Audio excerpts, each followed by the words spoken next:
Oh, it's going to be a good one tonight.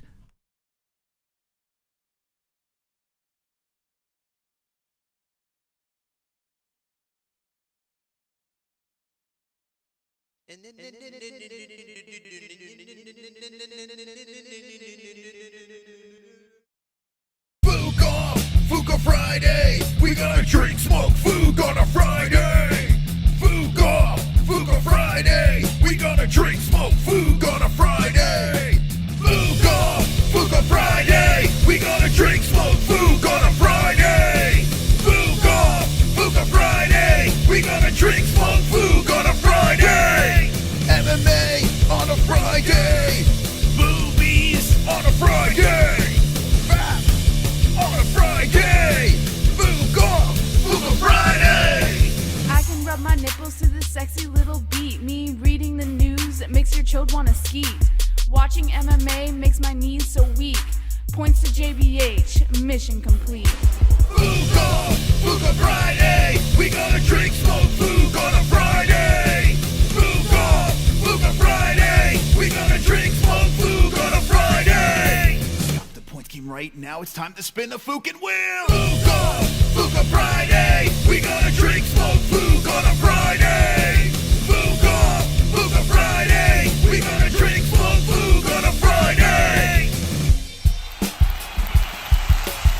Come on! Let's go! Yeah! Hit the lights! Hit the Fookin' lights!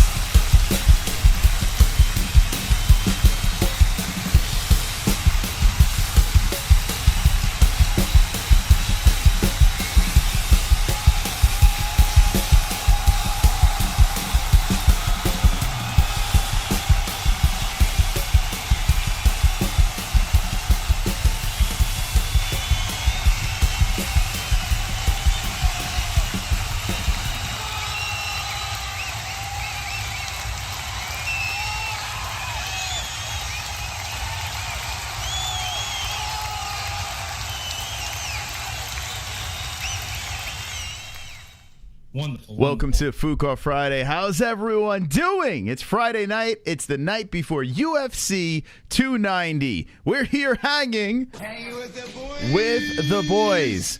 Talk about news. We went from not having much to talk about at all to getting slammed with news. And we're involved. We're actually involved in some of the news. I have people that I'm going to rip apart. I have people that I'm going to defend. It's going to be crazy. As Bruce Buffer and Sean Strickland. Well, Sean Strickland responded to Bruce Buffer, but Bruce Buffer said something a year ago. And that's what Sean Strickland's responding to. The media, the news outlets are all over the place reporting this story. Making shit up. Can I curse yet? Is it too soon? Did I pass the mark? It's true. It's true. The media is actually making up nonsense. So we're going to go through the stories of the crap they're making up. We started a lot of stuff. You could go check out Sean Strickland's Twitter and you can see what we're talking about. I put it on our community section. We're going to talk about that. And then right before we went live, I was like, the thumbnail's ready. The show's ready to roll. We're going to be doing UFC 290 predictions. We're going to be talking about the silly drama that shouldn't even be here. They announced Jon Jones versus Stipe Miocic for UFC 295 in Madison Square Garden. What? What? I was like, whoa. So half of the mega ending to this year complete. Jon Jones versus Stipe Miocic happening Madison Square Garden. It looks like it could be co-mained by Colby Covington and Leon Edwards. That's rumblings, rumors from when I was digging around the interwebs. So that's pretty wild. It looks like UFC MSG is going to be pretty nuts. 295 is going to be fun. So that's cool. So now we're just waiting. What's going to be in December? MGM, what's happening here? What are we doing? How are we finishing this year? So we'll wait patiently for that. So that's pretty cool. We'll talk about that. We got the points game that we're going to throw together tonight. Shout out to the people that always play our points game and support the show. Very much so. And before we went live, something spectacular happened once again. And it just blows me away. So now I'm going to blow you away.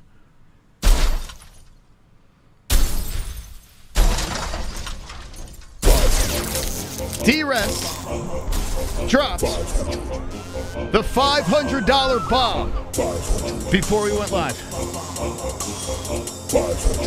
All hail DRESS. Renaming the studio, kicking the stream into high gear.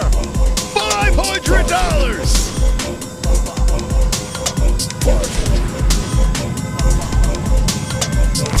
MMA-Holes, 500 we dropped on the show, 500 bills in the air, 500 shake it derriere. World domination, here we come. Here's 500 reasons why we crush them bumps. Greatest community in the world, smoke that reefer, boys and girls. Sucking that green into my lungs, using bidets to clean my butt. Hanging with fight buddies throughout the night, watching UFC, enjoying some fights. Exhibitions, decisions, and more. I want to rub MMA into my balls. Whoever dropped the 500 on the show, you're a legend. MMA-Hole.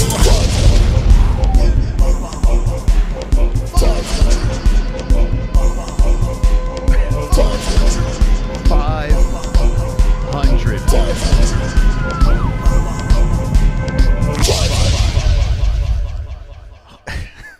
You can't make it up. My boy. DRESS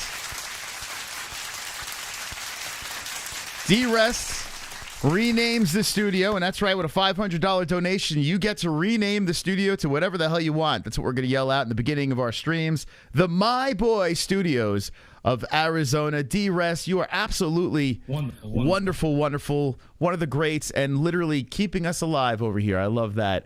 You help us out in such a nice way, especially when we had a baby and we're trying to pay for this website. And by the way, look at this, $15,000, 453, 17. We're getting close to the 20K goal. We're very, very close to hitting that thing. You guys have been amazing, and DRESS, you're leading the charge. You've been out of control with the donations, and I truly appreciate the death. So if you could drop the DETH in the chat, death. What a name for the studio. I agree, right? Great name choice, as Logan has entered the arena. Our new son is here. We have a Logan donation, $622. If you'd like to drop that, feel free to drop the brand new Logan donation. But how do you top the 500? I mean, that's, as Dana White would say, incredible. Absolutely incredible. So if you're new to the MMA-Holes, Fook Off Friday is a Friday show where we get to all the crazy stories, the news. I'll give you my guaranteed prediction so you guys can make some money as well at the end of the stream. But throughout this stream, we have the points game, we talk about the news, we have a little fun over here, and we celebrate Friday in a glorious way. I have an alert over here. Brooks, a triple champ, not one, not two, a triple champion. Thank you, Brooks. So DRESS, and thank you to all the members as well. DRESS, I have something to throw out there. How about you pick 5 people from the chat to be in the points game, and I'll give each person 100 points to start off the game.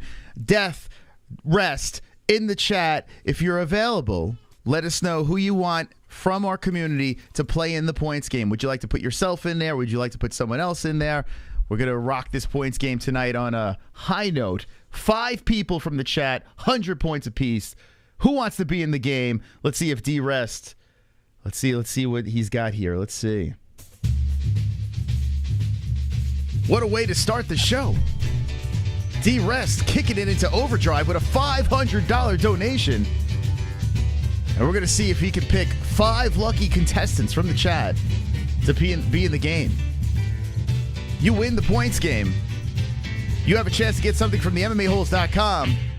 But there's the catch. You must complete a task at the end of the show if you win.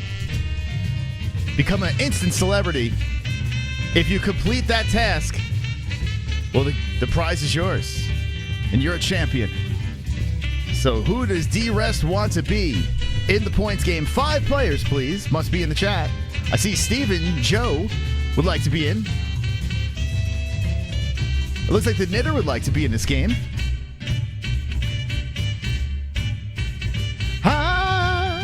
Nightbot is back, by the way. How about welcome back, Nightbot? Nightbot to the chat. Dun dun dun dun dun. I'm too fat for tasks. I'm too fat. How fat are you, Johnny Smith? How fat could you possibly be? Can't be that fat. You'd be fine. Everything would be fine. Fat people could do tasks too. We got a donation coming in from Drew Dober. Super chat. Great. That is the actual great Drew Dober. The real guy. Make a third baby. We need a Moss hat trick. Nope, 2 we're done. That's it. All right, if anyone sees D-Rest. So, by the way, I would like everyone to welcome back Nightbot to the chat. I found a way to get him back in there. So he's going to be spamming away with our crazy donations, and let's go. All right, so D-Rest dropped a $500 donation. It is $5 to get in the game, but since he dropped a $500 donation, I said, hey, pick 5 players. We'll give them 100 points apiece. Let me know if you find D-Rest. Until we figure out what's happening with that, let's get to the first story. Let's talk about the big one over here, the doozy with Jon Jones and Stipe Miocic. That's right, it's official, going down, Madison Square Garden. Some people are excited, and some people don't care. It's pretty interesting. When I was looking around and seeing on the interwebs like what people were thinking, people were like, well, Stipe's washed up. It's been forever since he's fought. Jon Jones is going to kill him, and I've been seeing a lot of that stuff, a lot of negative stuff coming out there. I'm actually excited to see the return of Bones, and if Stipe pulls off the upset, that would be some ending to a career that's legendary. The guy is the heavyweight GOAT. I mean, Stipe Miocic is still that guy, in my opinion. Jon Jones is the overall GOAT when you talk about that dopey conversation. But anyway, I would say when you think about heavyweight, Stipe is the guy, So, Jon Jones, Stipe Miocic, what do you guys think in the chat? It's an interesting matchup, and Stipe Miocic is probably going to be a heavy underdog. I would imagine Stipe Miocic is going to be a pretty sizable underdog here, but he's a live dog. I mean, Stipe has done some pretty magical things. He spent a lot of this off time. He's with the fire department, but they say he's in fantastic shape. He's a little bit heavier now. He's put on more muscle.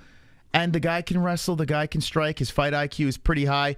Against a guy named Jon Jones, it's a fascinating fight. Really is good. Me personally, though,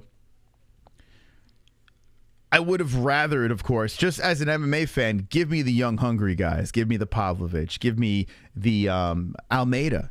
Give me that stuff. Now, does it sell pay-per-views? No. Those fights really don't. But it just is more interesting to me, whereas Stipe Miocic, I get the storyline, I get what they're trying to sell, but this is too far gone with Stipe, in my opinion. With his long break and his age, I just don't think it's going to be a good night for Miocic. I'm interested to see it. Jon Jones coming back, Stipe coming back. I'm interested. Let's settle who's the greatest heavyweight of all time. I don't know. But I would rather see, the young bucks. I understand why Jon Jones is doing this to fight Stipe Miocic, because it's a winnable fight against a notable person. Plus, if you look at heavyweight, it's probably going to be the biggest pay-per-view he could put together right now at heavyweight with a guy named Stipe Miocic. So let me know in the chat what you guys think. I'm happy that we got something, though, at the end of the year that has some juice, because I was getting a little worried. If you're not bringing Jon Jones back or Conor McGregor or whatever, I felt like we're going to end this year a little flat, no crazy superstar fights. So I'm glad Jones is coming back. I just, as a fan, competitively, I would have liked to see another opponent. Bones all day. I'd rather see him fight Aspinall. Aspinall's another one, but he's coming off that injury. I think Aspinall's got to win. Aspinall's the real deal, though. There's no doubt about that. He could be a player for sure. Miocic's eye won't take a poke. Dude, I'm so fucking excited for this. It's just Ray. F. Stipe Jalton should be the fighting... Well, actually, the number one ranked... Hold on, let me just double check this. I think it is Pavlovich. Let me just double check. I don't want to give misinformation like the media outlets talking about Sean Strickland and, Bruce Buffer. Let's see. Heavyweight. Yeah, Pavlovich is number one. So he just passed Cyril Gane. It's Pavlovich, Gane, Miocic at 3, Curtis Blades, Tommy Aspinall at 5. Wow, Jelton Almeida's 9? What? 9? Huh. How does that work? I'll pull this up over here for you guys. How does that actually work? 9. That seems all sorts of wrong. Okay, so he's 9. Yeah, so he's still got work to do. But he's a problem too. He's another problem coming up the rankings. So yeah, I would imagine Jon Jones too. I have a feeling this is going to be his last fight as well. I think you're going to see Jon Jones and Stipe Miocic say goodbye after this. I have a feeling it's going to be a big farewell party at Madison Square Garden. If you're Jon Jones, this is how you go out, right? Jon Jones is an East Coast guy, right? Wasn't he upstate New York or something like that? He was on the East Coast. Johnny Bones fighting in Madison Square Garden, defeating Stipe Miocic at the world's most famous arena. He's basically done it all. You retire, you lay down the gloves at MSG. Could you imagine the pictures that are going to be put on the wall there? It is upstate, okay. Yeah, it's a no-brainer. This will be a retirement fight for Jones. This will be a retirement fight for Stipe, win or lose. I would think both guys. I wonder if Jones loses, would he want a rematch or would he retire? He might want a rematch. Yeah, if Jones loses this fight, you might not see Jon Jones. The best possible scenario is Stipe winning. You might not. What do you think, guys? Like, if Jones wins, I feel like it's a lock. He's going to retire. Stipe retires. It's all done. But if Jones loses this fight, this might turn into some sort of trilogy type thing. What do you think in the chat? I'm curious. This just jumped into my head right now. Jones loses. I don't think he's going to go. I can't see. He's too, his ego wouldn't let him do it, I don't think. Imagine he gets sparked in the first round. That'd be nuts. If Jones loses, he's definitely not retiring. I'd rather see the Black Beast versus Jones before Stipe Francis took Stipe's soul. Listen, Stipe, I think, had an off night in that fight. And Francis had good adjustments. I think Stipe just had an off night, to be honest. I don't think he took his soul. Jones will retire and box. I mean, it was a pretty rough finish, but still, Stipe, everything wasn't working for him that night. I would have loved to see the third fight between those two, but we're never going to see that. Stipe wins, Jones gets rematch. Then we get to third fight. Then Francis comes back. Jones versus Francis. Wow, that's some scenario, huh? I would bet a lot of money that Francis Ngannou will never, ever come back to the UFC or cross over or anything. That ship has sailed. As much as I would like to see it, that ship has sailed. Unless Ngannou just flatlines like Tyson Fury when they box. And, by some chance Francis does something crazy and just starts killing everybody.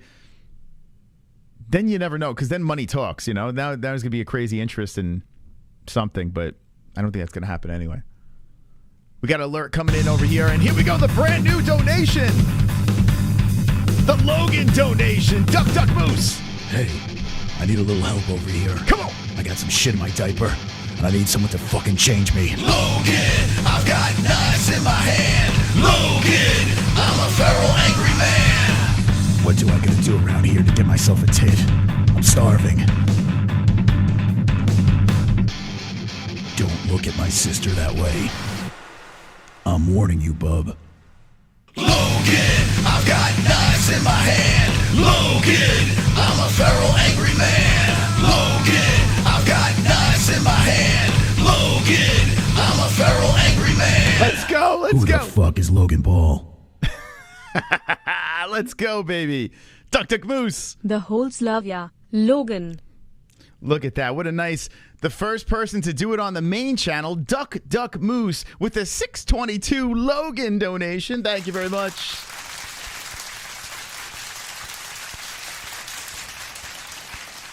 I said this on the second channel last night when we were gaming. I had to hire Wolverine to actually do the voiceover in that. So listen, if you would like to support us, just drop 622, help us pay off that. Had to pay him a lot of money to do that. Anyway, that's our new son, Logan. All right, so we have an Ellie donation, we have a Logan donation, everything. All is well in the world of MMA Holes. Wonderful, wonderful. Vishwana.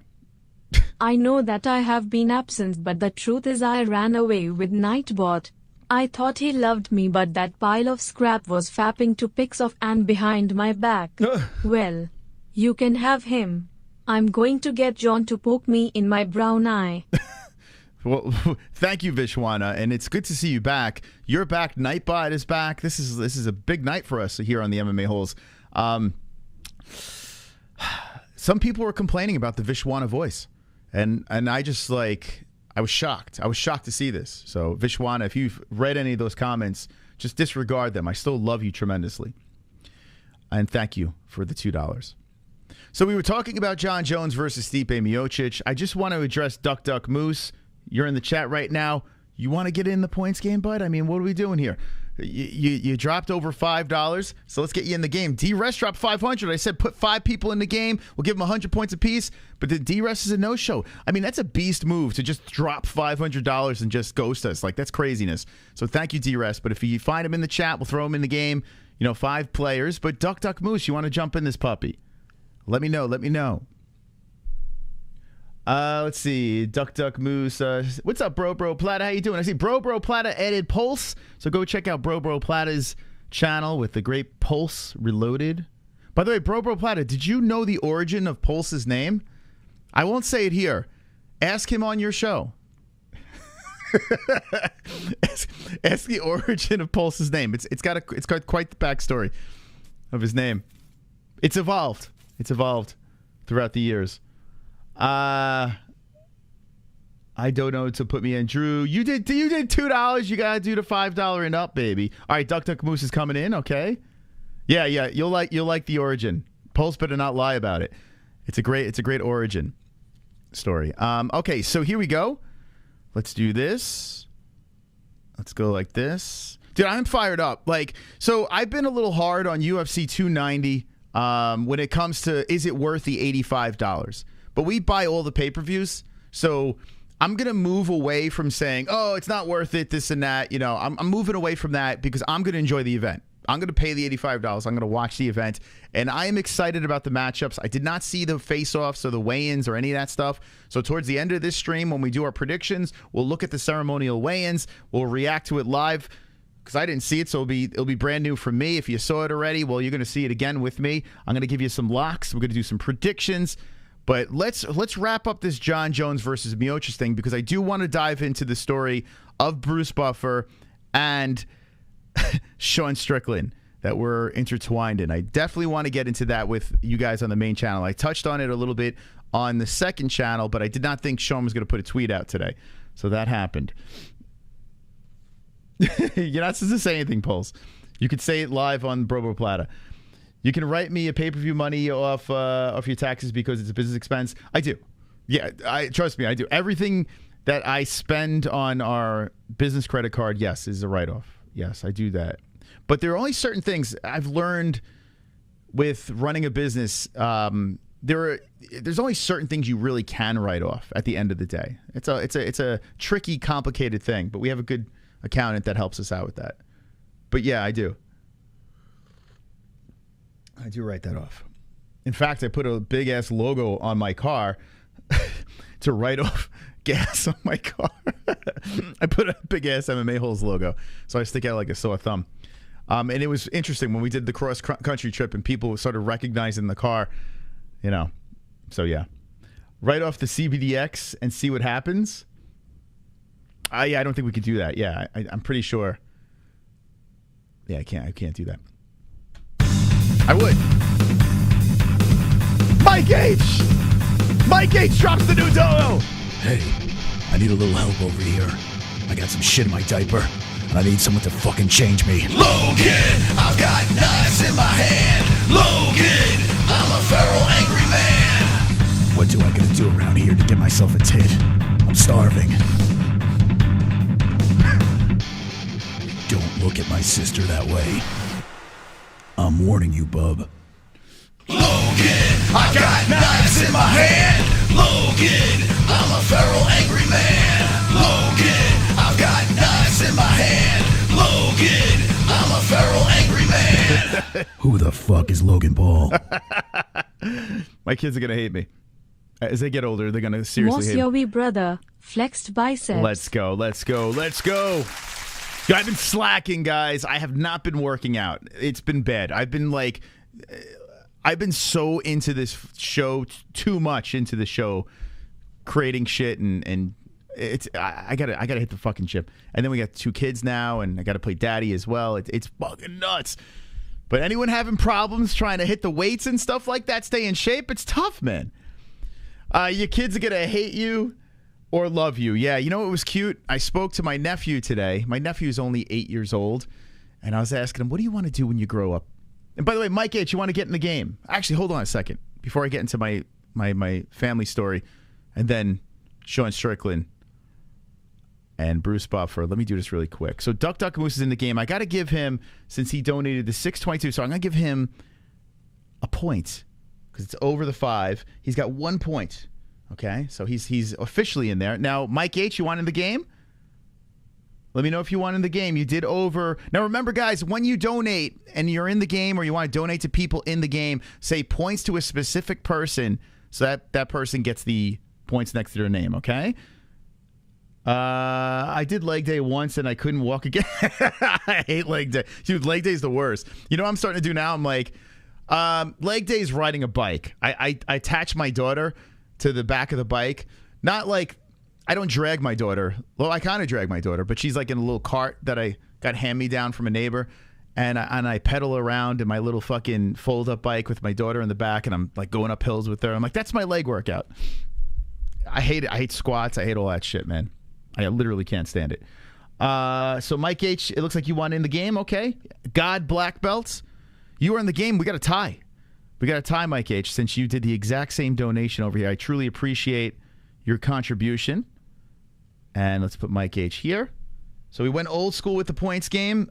You know, I feel like the old school game is probably our best version. We've tried many different versions, but for some reason, this is the one that people like. So we have a tie game here. If you'd like to see one of these players win, you say points to a specific person when you donate, and the person with the most points wins, and then has to do a task.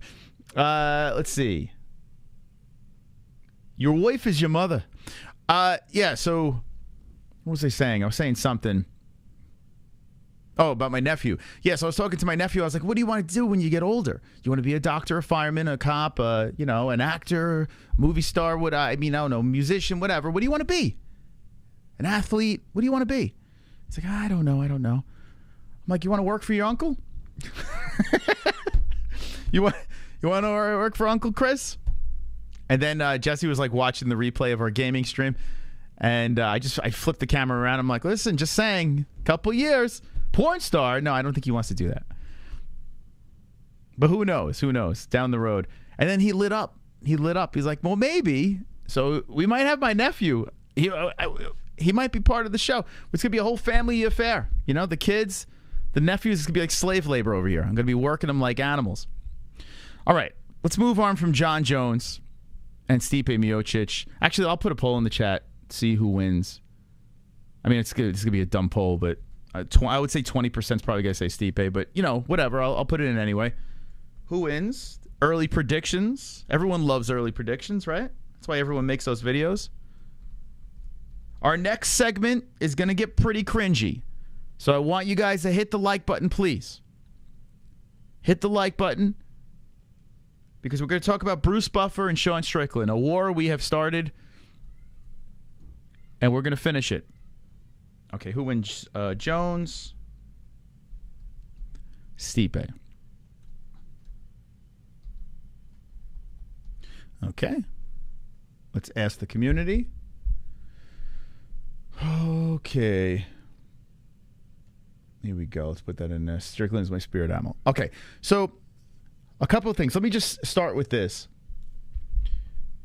I did a whole stream sitting on my roof, worshiping this beautiful man, Sean Strickland, right? We spent a whole stream on it. And we watched this fireworks show that our community got together and they did for Sean Strickland. And if you missed it, we'll go back to our 4th of July stream. It was actually on the 3rd, but if you would like to watch that stream, go check it out. I was on my roof. Before that, I made a song, The Man Dance, and put that on the interwebs, and we, that was dedicated to Sean Strickland, The Man Dance. I'm a fan of Sean Strickland. I think he's hilarious. I didn't hear the Joe Rogan interview yet. I've seen clips of it, but I guess the next time I find a way to work out, I'll pop it in my ears and give it a listen. And I'm sure I'll laugh my ass off. He's a funny, funny guy. I've been saying it for a while that it's very refreshing listening to Sean Strickland, because Strickland, speaks his mind. Whether you agree or disagree, it doesn't matter. It's funny. Like, the guy is just being as honest, as bluntly honest as possible, and he bases a lot of his opinions by some sort of factual backing, right? It might be a little off the wall, but there are facts behind things he says. There's thought behind things that Sean says, which makes him fun. And he so happens to be winning fights. You never know. He might be in play for IZZY. Maybe one fight away from IZZY. Could be fighting for the belt very soon, okay? He's an American guy. That's fun to back an American guy, right? Because there's not really much people in the UFC from the U.S. that are that high up and are that exciting, on the mic and fun. So I like everything about Sean Strickland. We've had Chris Curtis on the show multiple times, and we like Chris Curtis as well. So, everything about him is cool. My worry and my concern is, after we released this clip of Bruce Buffer talking about Sean Strickland, an influx of Sean Strickland fans or people that were anti-Bruce Buffer, I don't know what it was. It was an influx of people that were just lighting Bruce up, lighting him up. And I'm reading all these comments, and I was laughing, and then I was like, wow, this is it's getting out of control. And then it was getting more views, and then media outlets were covering it and making shit up, and it was just spiraling out of control. And it's like the Sean Strickland effect, right? When you have a guy or a gal or whoever, anyone in the public eye that is a big personality and speaks their mind, and is blunt and honest and has a hard opinion on one side, there is this mutant community that just pops up out of nowhere. like they just rise from under rocks, and just they're vicious, and they just fucking start tearing apart people and pushing their agenda and mixing it with Sean's, and it just becomes this negative snowball effect, right? And I'm watching this, and I'm like, fuck. As much as I love Sean Strickland, is it bad? Is it bad to have Sean be successful? Because now it's enabling mongoloids. There's just an influx of mongoloids just coming out of nowhere. And it seems like this is the case with a lot of fighters. There's a fighter that becomes popular, and then there's a mongoloid movement in that direction. With Conor McGregor, the mongoloid movement that direction. Khabib Nurmagomedov, mongoloid movement. Israel Adesanya, there is a movement. Allergies. I might be allergic to IZZY. There is a movement, but the mongoloid thing is IZZY's the mongoloid. Let's be honest. But there, you see that a lot. Sean O'Malley fans, right? You'll see Sean O'Malley fans out there. you see that, kids. I don't know, weirdos. There's always this weird mongoloid movement, delusional movement that just starts ripping apart everyone else and says, my guy, my gal's the greatest. Everyone else sucks. Everyone else's opinion sucks, right? I'm going to show you the clip.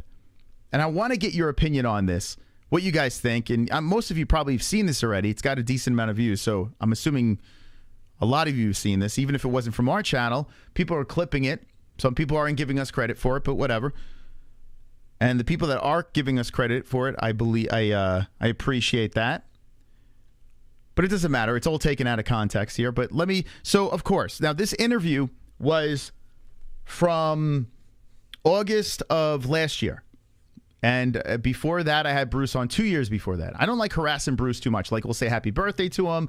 We'll congratulate him on anything that pops up or anything like that. I like Bruce a lot, but he's a busy man, and I don't want to be, hey, Bruce, can you do our show? I don't want to keep doing that because, he's got a life. So I go back, and I was watching some of the interview, and I saw he said something on Sean Strickland, and I was like, wow, Sean Strickland's fighting soon. Let's pop up with a short. So that's what I did. I threw a short up. I timed it appropriately. And I named the short. And maybe, I don't know, maybe this definitely got clicks. Bruce Buffer has a stern message for Sean Strickland. Okay? Yeah, he does. It's a stern message. So let's listen to the message of Bruce. I'm going to read some of the comments that flew in after this. They're still coming. They're like right now, people have no idea that we're live. They're just like commenting on this thing, which is weird, YouTube. Like, why aren't you letting them know that we're live? But I'm going to play this, and then I'm going to show you some of the media outlets, bjpenn.com, that just completely mauled this story and just made something up. MMA media is just like any other media, mainstream media. It is all fake. And yes, we caused some trouble. Now, I haven't heard from Bruce. I haven't reached out to Bruce because I don't want to reach out, because then I feel like if I reach out to Bruce, I feel like we did something wrong. So I'm not going to reach out to Bruce unless Bruce responds to this stuff. Then I might say something, or I might have him back on to explain himself. But anyway, here we go. Here's the clip. If you want to see the full interview of this, we have it on our community section, so you can see the whole video interview, or you can just go to our videos and just scroll back and you'll find it. And I was saying this on my gaming channel. I thought the headline was fantastic. I thought fantastic. But yeah, I literally rolled out of bed and did this interview and then put it up there and then posted this clip almost a year later. Okay, here we go. I can't help but think of a guy like Sean Strickland. He's a little out there. He's a little pushy and with his personality. Some people are not liking what he's saying. So what are your thoughts on a guy like him? Now, okay, so I painted the picture. I basically saying he's an edgy guy. Some people don't like his opinion. I never said I didn't like his opinion. Never, ever came out of my mouth. I just said some people don't, right? Some people look at Sean Strickland, think he's a misogynist or he's this, he's that. They don't like his political views, whatever. I don't know what the fuck it is. I don't know why you wouldn't like Sean Strickland, because he's fucking hilarious. But I said some people don't like him. Right. And this was after he was getting very popular saying controversial things.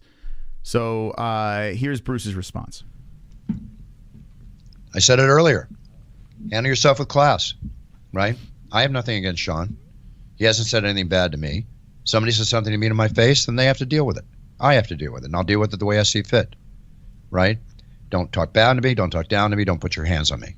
Okay.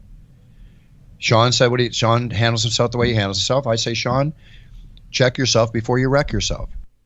Okay. Now, what do you guys think here?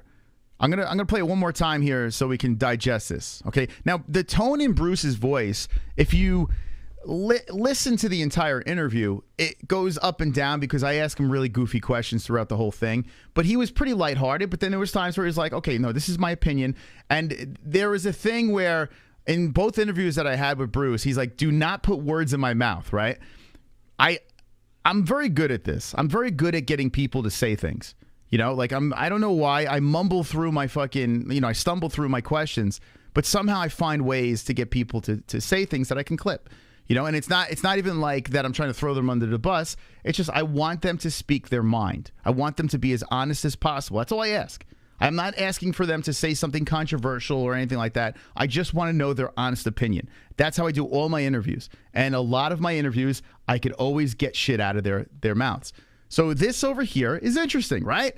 It's not like he wants to fight Sean Strickland or anything like that. By you saying this, I can't help but think of a guy like Sean Strickland. He's a little out there. He's a little pushy and with his personality. Some people are not liking what he's saying. So what are your thoughts on a guy like him? I said it earlier. Handle yourself with class, right? I have nothing against Sean. Handle yourself with class. I have nothing against Sean. He has nothing against Sean. Now, most people are going to listen to the clip, completely tune that out, and say, oh my God, Bruce Buffer wants to fight Sean Strickland. He clearly says he has nothing against him. Nothing against him. And then follows it with an opinion. Sean has opinions. Bruce has opinions. Everyone has opinions. He has a right to it. I don't understand why he's getting filleted for it. He hasn't said anything bad to me. Somebody says something to me to my face, then they have to deal with it. He hasn't said anything bad to me. If someone says anything bad to my face, they have to deal with it. He's saying nothing. Nothing. Like, legit nothing bad about Sean Strickland. I have to deal with it, and I'll deal with it the way I see fit. Right? So the way he sees fit. So he either could address the situation, never talk to that person again, maybe not announce one of their fights if he doesn't like one of them. I don't know. I mean, he's not going to fight them. Like, what? Don't talk bad to me. Don't talk down to me. Don't put your hands on me. Okay? Sean said Sean handles himself the way he handles himself. I say, Sean, check yourself before you wreck yourself. Okay. So Sean handles himself the way he handles himself, and then he spits out some fucking 90s rap, 90s hip-hop. Check yourself before you wreck yourself. Never said anything bad about Sean Strickland. Never said anything bad at all. I don't know when he check yourself before you wreck yourself. When he dropped that out, I don't know why he did that, but I felt that needed to be in our clip. Okay? Now let me know in the chat. Be honest with me. Okay? What did you think from that? You know, like maybe it needed an explanation. I don't know. Like Bruce Buffer has a stern message for Sean Strickland. Okay? Now listen. He did. Check yourself before you wreck yourself. It's a fair thing. It's stern. You know? Just be accountable for your words because you just don't know what sponsor could be watching you and saying, wow, you said that. I'm not going to throw $1 million at you. Bruce is a businessman. At the end of the day, you have to be accountable for what you say. Bruce is by the book. This guy doesn't run around cursing. This guy doesn't run around like what we do over here is not what Bruce does, right? Bruce is a whole different entity, and it's the reason why he has his fingers into so many whiskeys, fucking everything. Anything you could think of, Bruce is he's got soap, he's got freaking, he's got it all. He's got his cameos, whatever. So Bruce is a very successful businessman. He also, didn't he manage Michael Buffer for a while? I don't know. He might still handle his stuff. He's co-founder of Millions that we work with. All right? So Bruce is an okay guy. But the chat, the comments, well, they seem to disagree. They disagree with Bruce Buffer over here. And it's one of the reasons why this thing, and by the way, go over there, hit the like button, share this, and do whatever the hell you want with it. I don't care. I'm just, talking about it. I put these comments are wild because they are fucking wild. This happened on the other stream too. Hold on a second here. See, I don't like, YouTube is PooTube. YouTube is PooTube, guys. All right, come on, man. What the fuck? There we go. All right.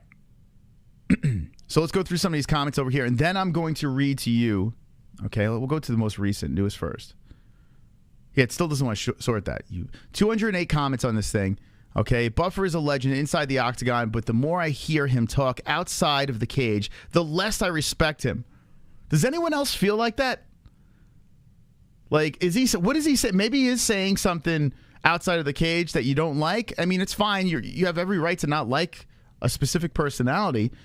But does anyone else get that feeling, that vibe? Let me move this over here so we can see the chat. I don't really get that from him. And, from the back and forths we had, he's a fucking cool dude, man. And they also, D-Rest, give me 5 people from the chat that you want in the points game. 5 people you want from the points game. I'm going to give them 100 points apiece. Thank you so much for the donation. Appreciate it. What else we got here? So he's got, I'm confused. Does he think he's a tough guy? Bruce Buffer is soy. You see, Bruce, here's the thing. Pretty funny comment right there.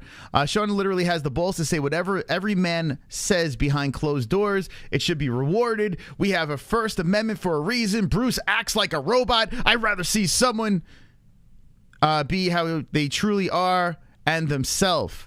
So he clearly would rather be around a Sean Strickland. I don't mind being around a guy like Sean Strickland because he's real. So I agree with that. Screw this guy. Sean is one hell of an American. Yet he says nothing about Israel's racist slurs to Drickus. Typical. I spoke about this on the second channel. There's 85 likes on that. Why would he say anything about Israel Adesanya and Drickus du Plessis? Why? It wasn't asked. Nothing was asked about Izzy. Why would he just bring up Israel Adesanya and the quote on the racist slurs that I don't even know what the fuck you're talking about? Weird. Corny, it's refreshing to have people like Sean that are not scared to say anything. Classist perspective. I consider a man that will speak his mind on a higher level of class. There is a thing, there is things, or it should be there are things. Should be there are things. There is things he says that is dumb sometimes. That's ironic. But I'm glad he is the way he is. Life is boring with everyone acting the same, and then starts a sentence with, and he is joking a lot more than people realize. Oh, my God. Yeah, okay. You're entitled to your opinion, sure. Strickland over Buffer, okay. Yeah, except Sean is a total sweetheart behind the scenes and is nothing but a positive and constructive force to the people he trains with. He'd never disrespect Buffer, dude. He's all bark, but has been nothing but respectful outside the cage. Is MMA-Holes going to tell Chael Sonnen, Michael Bisping, and Colby to settle down next? I've never said to anyone to settle down. Never even came out of my mouth. I don't know what the fuck that means. And the other stuff has nothing to do with anything that was said. I don't disagree with any of this stuff, but there's has nothing to do. It's weird. So if you want to go through these comments, I mean, you could just keep it. Sean would destroy you. You know, check yourself before you wreck yourself. Okay, pal. It's just weird, man. It's just weird. So it just goes on and on and on and on and on. It just keeps going and going and going. Now, it makes me a little concerned because you would think people that, and you would think Sean Strickland too, a guy that is a very, manly man, a guy that has a pretty good sense of humor, you would think his fans would full suit, right? You would think they would be the same way. But they seem like a bunch of triggered little bitches. Like, it's weird, man. Like, the uber super fans are, like, they're not even listening to what Bruce is saying. They're not even thinking about, hey, let's go to the full interview and see, the entire thing. They're just jumping to a conclusion and saying Bruce Buffer is burying Sean Strickland. It doesn't help. It doesn't help when you have this. Oh, I didn't fucking start the clock. Jesus Christ. That doesn't help either. Let me start this. Let me put this clock at like somewhere. How far am I? 40. All right, so like here, right over here. So 2 hours, the clock is over. By the way, guys, we got to get this game going, man. There's 2 fucking people. $5 to get in. D-Rest, let me know if there's any players you like to put in there. I'll put 100 points apiece. 5 players. Give me some players. Do it. Okay, so we're going to go to Twitter real quick. Go to Twitter. D-Rest dropped a $500 bomb to open the show. So if he said any players, let me know in the chat if I missed it. I'm going to get to Sean Strickland's tweet real quick. Let me sign him here. It's fascinating. Like I said, I'm going to keep repeating myself throughout this whole segment. I like Sean Strickland. I am a fan of Sean Strickland. Dude's funny as hell. I can't wait to hear him on Rogan. And I listened to a little bit of his podcast with Curtis. They made a drastic mistake where I had to stop listening. They cursed a lot, which, dude, we curse like sailors here. We got demonetized. Stop it. Get sponsors. You got, like, what? They're bleeping out the cursing, but to the point where it's unlistenable. Listen to this shit. Dude, what are you guys doing? Like, who is producing your shit? The man dance. So Sean Strickland, contact me. I'll fucking help you guys out. So here's all right, guys. I'm Chris Curtis. This is Sean Strickland. And dance. We'll do a quick breakdown of International Fight Week's UFC 290. Okay, hold on. Lieutenant Lower. I'm gonna pick Jesse. Kurt, you see that? What you just did? Kurt, you see? Hold on. Alaska though, like they've got to be super. Yeah. I mean, but we gotta get into the pocket of the cursing. We gotta get in a nice sweet pocket of it. He has been counted out. Yeah, it's rough. He's been counted out a lot. I've trained with him a little bit. Like, dude, you know what? I got Trayshawn Gore. Like, I believe in you, it, man. Like, dude, it's okay to curse a lot. It's really okay to curse a lot. Just open your video. I don't know, 5 minutes. Keep it as clean as possible, and then let the curses fly. Or if you really don't want to get demonetized, just mute them. Mute the curses. Just mute it. Just a mute sound. Dude, that noise, I literally wanted to throw my phone across the fucking wall. It sucks when... What, why? It's like you take a really good idea. Dude, it's supposed to be 2 guys cursing and talking shit. And all the beeping is... And then I saw in the chat, whoever is the Sean Strickland moderator, I don't think it is him, but he's like, become a patron so you could hear the uncut version. Bro, what? Because he's black. So besides being black, here's the thing. Blown out of proportion. Man didn't even say shit. Nothing disrespectful. The world needs to collectively eat a fat dick. I agree. All right. Anyway, that's my... Yo, Strickland, Curtis, do me a favor and do the fucking world a favor. Do your man dance a favor. Just mute it. If you really don't want the cursing in there, I mean, just nut up and just curse. Like, what the fuck are you doing? Like, I don't give a shit. We're demonetized. We have just sponsors. We have freaking badasses in the chat that drop $500 donations. You guys are athletes. You're the top tier. You're UFC. Curse. How do you call it the man dance? And it's it's all bleeped in this obnoxious sound. Like it's anyway. Sidetracked. Here we go. Sean Strickland. The one thing about him is he doesn't pull tweets. So the last tweet is over here. Here we go. All right, here's the thing, guys. Bruce Buffer. Sean, carry yourself with class. Oh, boy. As soon as I read that, I was like, oh, well, I guess he saw the clip. More delusional from the entertainment industry, self-importance is the marker of fame. I take my clothes off and bleed for the amusement of people. I understand what I am. I don't think you understand what you are. So as I read this thing, it's like, bro, it's not that serious. Chill, Sean. You're telling women to get back in the kitchen. You're acting like a woman over here with this tweet. All right. But anyway, but I think what he's trying to say is, hey, I'm a fighter. You know, I guess I'm assuming that, like, I understand what I am. I don't think you understand what you are. So I think he's saying I'm a badass. I'm a fighter. I wear my heart on my sleeve. I get in the cage. I fight. I do the man dance. You're a fucking announcer. Shut the fuck up. Stay in your lane. Right? I'm assuming that's what he's saying there. Now help me out if I'm reading this wrong or understanding this wrong. But that's what I'm thinking is happening here. As soon as I saw this tweet pop, I was like, yes! I was like, woo! Let's go! Don't have to say the MMA-Holes. Gotcha. Okay. So now he throws this out there. Bruce hasn't said anything yet. I don't even know if Bruce even knows what's going on. He's at 290. He's got his job to take care of. So, you know, I'm pretty sure he doesn't give a fuck. But he's been getting tagged a lot. So he probably has an idea of what's going on here. So this happened. Let me know in the chat what you think about Sean's response. And then we're going to move over to the MMA media. And get ready for that. You're going to be laughing your ass off. Wonderful. Right, Bob? It didn't even seem like he wrote it. He tweeted it. I don't agree with what Bruce says here, but I will say Bruce is a stand-up guy, and from everything I know and have heard is a good dude. So is Sean Strickland. Both guys seem like great guys. Like, we know Bruce a little bit more, so I could back it. But everyone that I've spoken to that is close to Sean Strickland say he's a great human being. He seems actually like a nice guy. I don't think he's a mean guy in any way. So, you know, I don't think either guy is a piece of shit. But it is weird. These people are in the public eye, and by them saying these things, it's stirring up like this craziness. Like Bruce said, he spoke what was on his mind, right? And Sean's responding, but not really understanding what he's responding to. So now I don't know how Sean Strickland consumed this. Did he just see the short, or did he read BJPenn.com?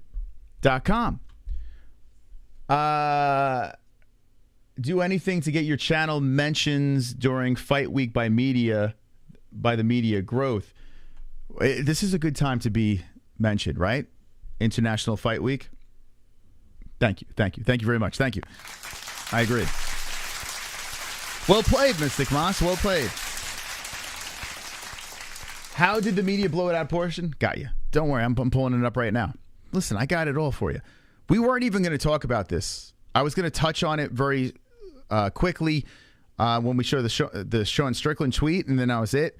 The thing that really triggered me.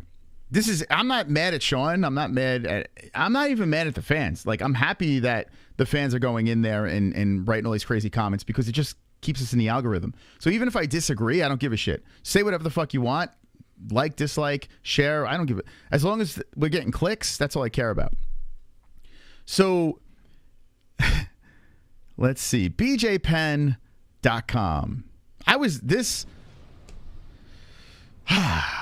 Okay. You ready for this?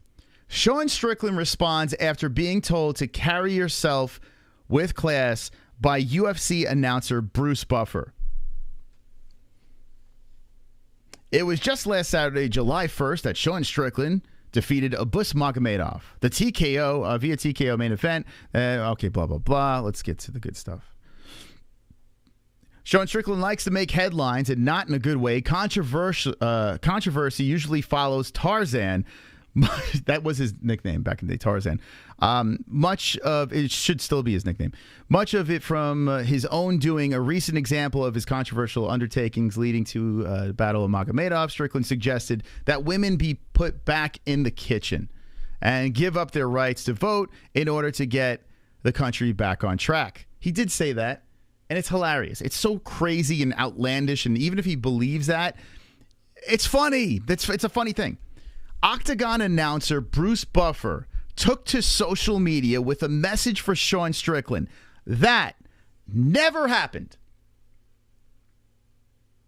Never happened. Unless something recent happened. Let's see. Bruce Buffer. Maybe he put something up. Let's see. Here's Bruce. Okay, cameo. July 6th, feeling weak. A retweet.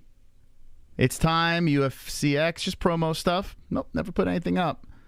Don't see anything. Cameo. Nope. No, that's Bruce just, he's just being a businessman, doing his thing, being a great guy. Bruce Buffer never. Here, I'm going to read it again. Octagon announcer Buffer took to social media with a message for Sean Strickland. I said it earlier. Handle yourself with class, right? I have nothing against Sean. He hasn't said anything bad to me. Wow, that sounds really familiar. Doesn't that sound really I need you guys. How many? We got 175? Can you guys tag fucking bjpen.com? Help me out. Help them be accountable for this shit. Because if you go to bjpen.com, which I always thought was a fairly reputable media outlet, if you go there, in their description, it says two-time UFC champion and your premier MMA news source. Is BJ Penn writing these articles? Because it sounds like CTE took over here. Octagon announcer Bruce Buffer took to social media with a message for Sean Strickland, word for word. And it ends... Don't you put your hands on me, okay? Sean handles himself that way, or the way he handles himself. I say, Sean, check yourself before you wreck yourself. Well, Strickland, 32, took notice of Bruce Buffer's message and responded via Twitter saying, What?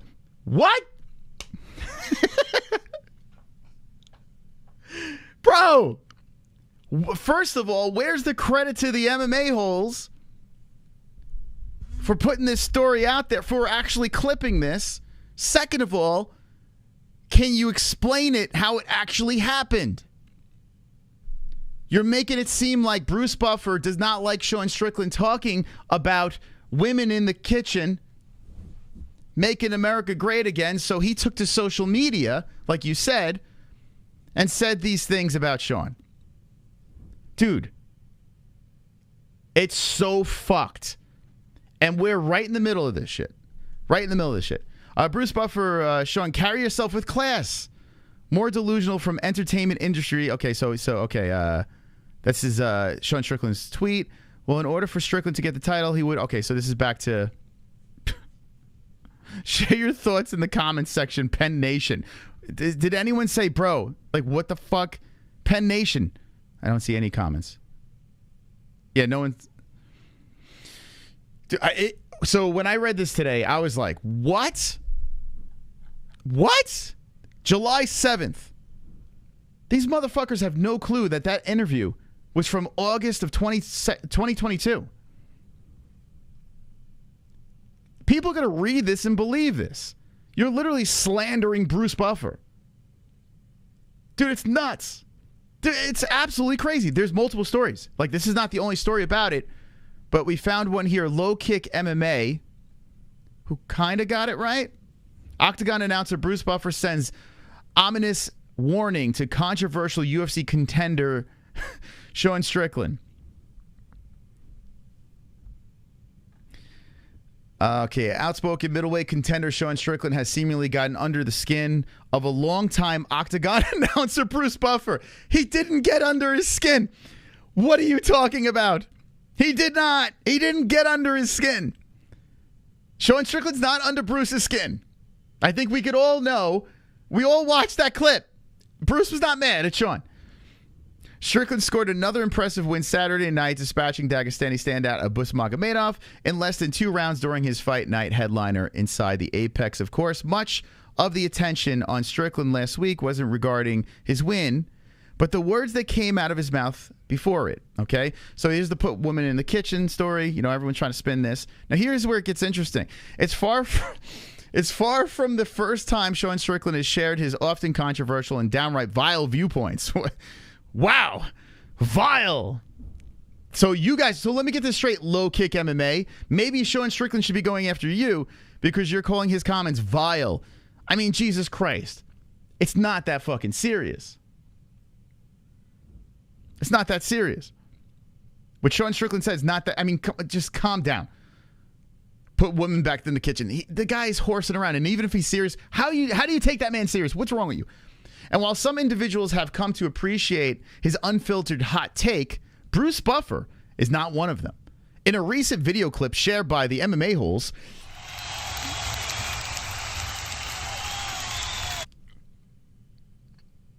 thank you for, listen, low kick, you may have got the story wrong, but you put us in there. I mean, what? Big time, baby.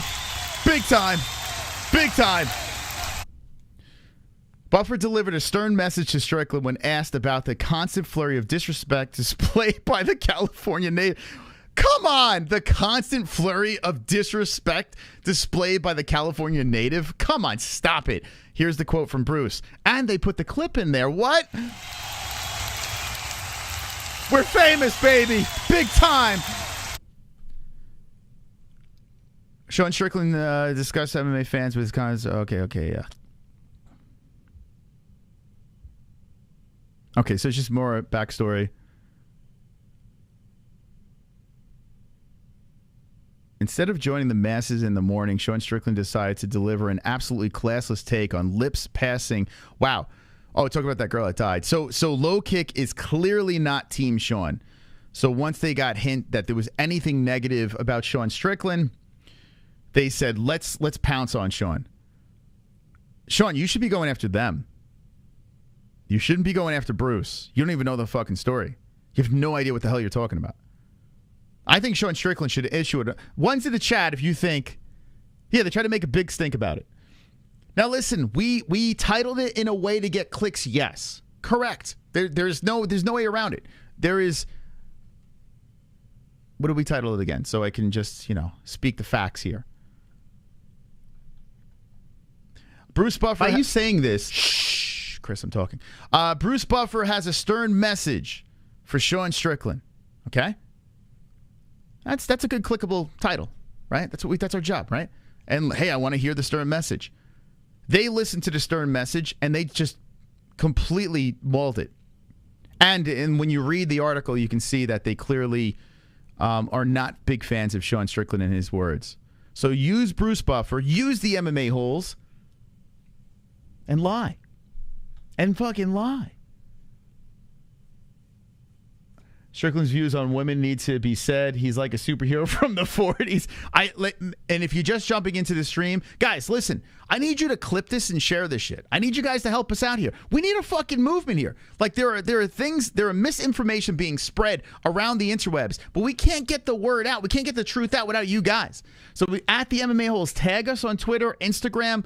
Fucking clip parts of this show, throw it out there. I don't give a shit if you use our content. Throw it on your YouTube channel, put it out there, spread the word. Spread the word so we can get the truth out so Bruce Buffer is not buried for no reason. Sean Strickland's not saying things that are out of his ass. And BJPenn.com could be held accountable for the fake news that they're spreading out there. There's another article here. All right, BJ Penn, low kick. What's this one? Sportskita. Another one here. We're all over the place, guys. Disable. Continue. Sportskeeda. Sean Strickland takes aim at UFC announcer. Sportskeeda is the company that James Lynch works for. Okay?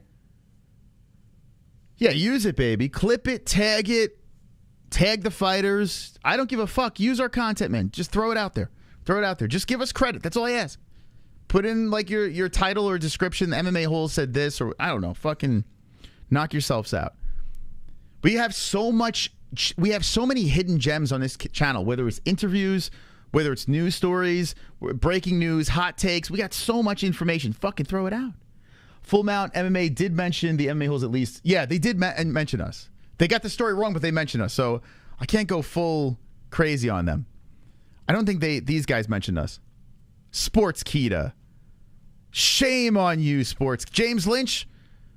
Do something about this. How do they quote something that we put out there?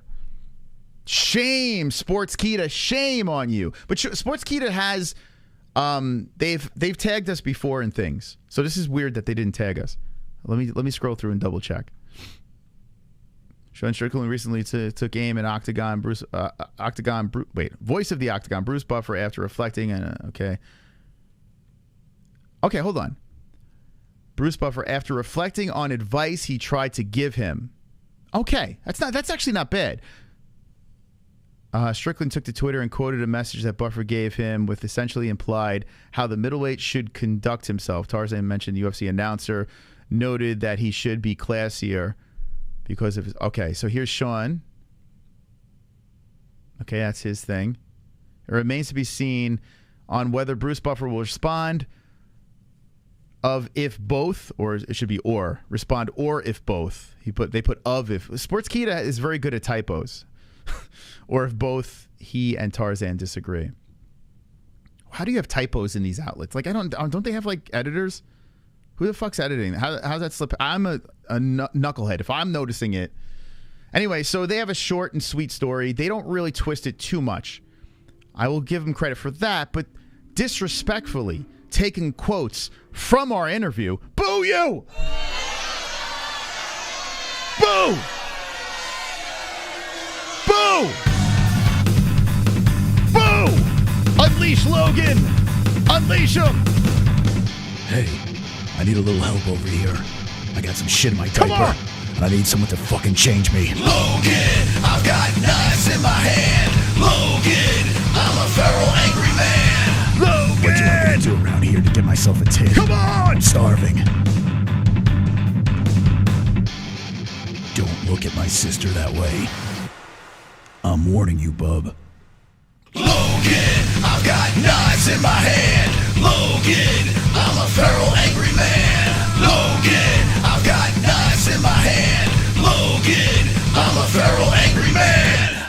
Who the fuck is Logan Paul? Let's go, D-Rest. Point Sally. Thank you. All right, so you're putting Ellie in the game. Ellie. My lovely Ellie. Okay. Lovely Ellie's in the game. All right. So D-Rest, thank you so much. All right, so the 500 we're going to push aside. Thank you so much for that donation. We got a game going on like this, an hour left. Any points that come in, say points to a specific player so we can get a separation in the game. We got Pervert, Zen Rhino, dropping 10 breasts. Hey, I can see your underwear. Put your boobies in the air, flapping like I just don't care. Can I lick your pubic hair? Snap a picture, time to share. Took my meat vision impaired. Filthy mind, I need a prayer. Pervert cameraman, beware. Pervert cameraman, show Let's go. them tits. Pervert cameraman, $10 tip. Pervert cameraman, Yanni Celeste. Pervert cameraman, show them boobies. Zen with the 10. Please put the amazing Dat One Girl in the game. Wow. Wonderful to the boy. MMA-Holes. Okay, Dat One Girl, courtesy of Zen Rhino, and she'll take the lead. She'll take the lead with that donation. Here we go. The Dat. Should I just put Dat? Grr. All right, let's go. And let's give her, so 5 to enter the game, a $10 donation, 5 points, putting that one Gurr in first place. Bumping Duck Duck Moose, Uncle Mike H, Ellie tied for second. And I just noticed in the chat, so Lil Seal says Moss, he said Ninja, Sausage, Kainoto, and Dummy JJ. Well, JJ's banned. We can't put him in, but we could put, all right. Okay, let's do this then. Let's do this. He did drop 500. I will believe Seal on this one. So I guess Ninja Choke. Is Ninja Choke in the chat? I don't know if he's here. Is Ninja... All right, I know Sausage is here, so we'll do Sausage first. Okay. Sausage. Oh, we're going to have a game here now, man. We're going to have a game. So Sausage, and Sausage will get 100 points, because I said I'll put 100 points next to the name that D-Rest has chosen.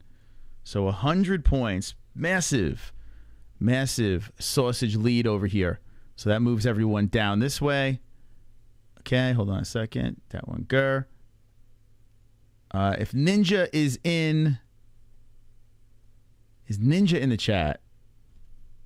All right, so I'll put in Kainoto. I'm pretty sure I saw Kainoto in there.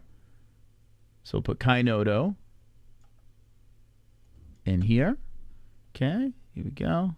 Separation. Yeah, you must be in the chat in order to be in the game, because we have a special challenge at the end that you must complete in order to get your prize. Okay. And let's see. Social, what's up? All right, so I don't know. Let me know if you see Ninja in there. Okay, let's do this. Mashu Cheese Ball. How dare you? How dare you call me a bowl of cheese? All right, so did I put Batwinger? All right, so Sausage and Kainoto are tied with 100 points. The reason why they're getting 100 points is D-Res had a $500 donation. I said I'd give 100 points to everyone that he would tell to get in the game. JJ's banned. He's out. So Sausage and Kainoto. Let me know if you see Ninja Choke in the chat. I'll throw him in there. But I think we should be settled here. Okay, we should be good to go. Okay, let's catch up on alerts. Get back into, we'll finish up the show on Strickland and Bruce Buffer. Wonderful. And we will do some picks. My balls are fire. Points me. All righty, Mikey. Let's do it for fireballs.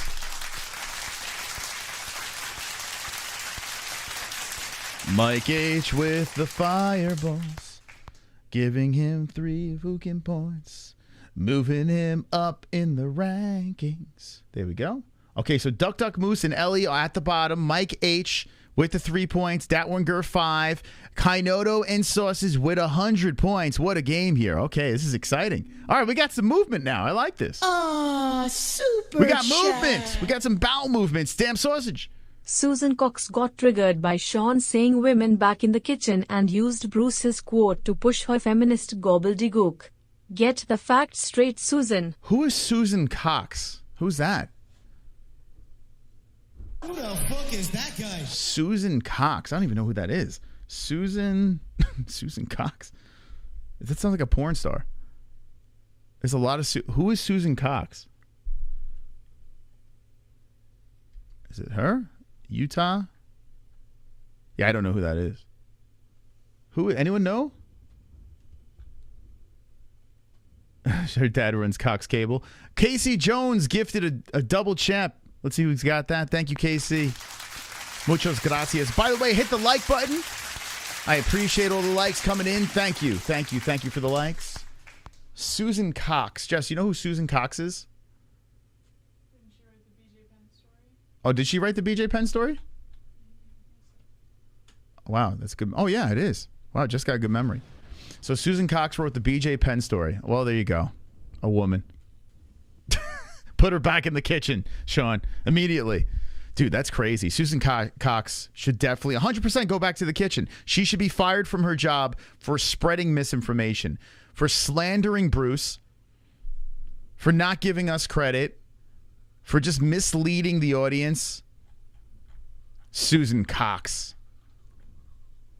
Who the fuck is that guy? Susan Cox. Shame on you. You should be completely ashamed of yourself for doing shit like this, man. Nuts.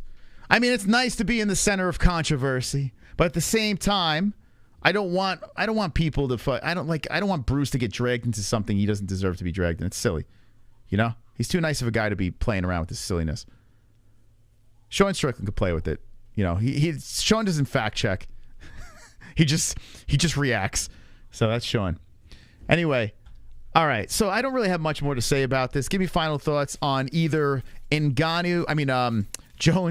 and Stipe, or the Bruce Buffer and Sean Strickland story. And we're going to roll into some UFC 290 now. Let's do some predictions here. We got 53 minutes left in the points game. I'm having a blast. I hope you guys are having some fun too. I'm going to say a big thank you to the people donating and supporting our show. I mean, incredibly humbled by your support. I didn't realize Big Bruce was a libcuck. Why are you saying he's a libcuck? He's a gun-owning fucking America guy. How is he a libcuck? Because he wears a mask? Like, you guys are fucking retarded. People think that Jones is going to beat Stipe Miocic. Laugh my ass off. Yeah, that's pretty nuts. But yeah, right now the poll has Jon Jones up 81%. The whole story was gay. I agree. It is. It's ridiculous. It's so stupid. I'm actually surprised. Like, someone made mention of, like, it doesn't sound like Sean Strickland would respond in that way. I kind of agree. It doesn't really come across as a Sean Strickland tweet. I'm wondering if that was him. It's a weird tweet. It's a little strange. It's like kind of cryptic. I don't know. Maybe it is him. He's not a stupid guy. Wonderful, wonderful. Because it was via vid, I get them on defamation. I mean, you know, I'm not the one that's hurting from it because we're getting clicks and stuff. I don't give a shit what people think about us. That's not a problem. But I don't like the fact that they're, like, making up shit about Bruce Buffer. That is defamation. That is. It's pretty messed up, man. Thank you, Sonosi, for the $2. Appreciate it. Yeah, it's pretty messed up. Remember, guys, we are playing the points game, so if any donation comes in, say points to a specific player so we can get some action going on here as Sausage and Kainoto are tied in first place. I think Strickland has grown on you. Yeah, I never disliked Strickland. I don't know. Like, I feel like I got to keep on repeating myself because, you know, if I criticize someone, when you have a microphone in front of you, as soon as you criticize someone, everyone thinks you hate them. Even the people you're criticizing, they think, well, because you said something negative, they immediately hate you. That's not how it works. If that was the case, I would think my entire audience hates me. Right? Anyone that fucking tunes into the MMA-Holes, I would imagine completely hates me, which maybe that's true. I mean, could you imagine? Like, it's weird. In the fight game, out of all places, the fight game, a place where, you know, you got the baddest people on the planet, you say one bad thing, and they just think you hate them. Like, it's weird. It's a weird, sensitive group of people. It's very strange. Did anyone catch the wild WNBA game last night? No. What? What? WNBA?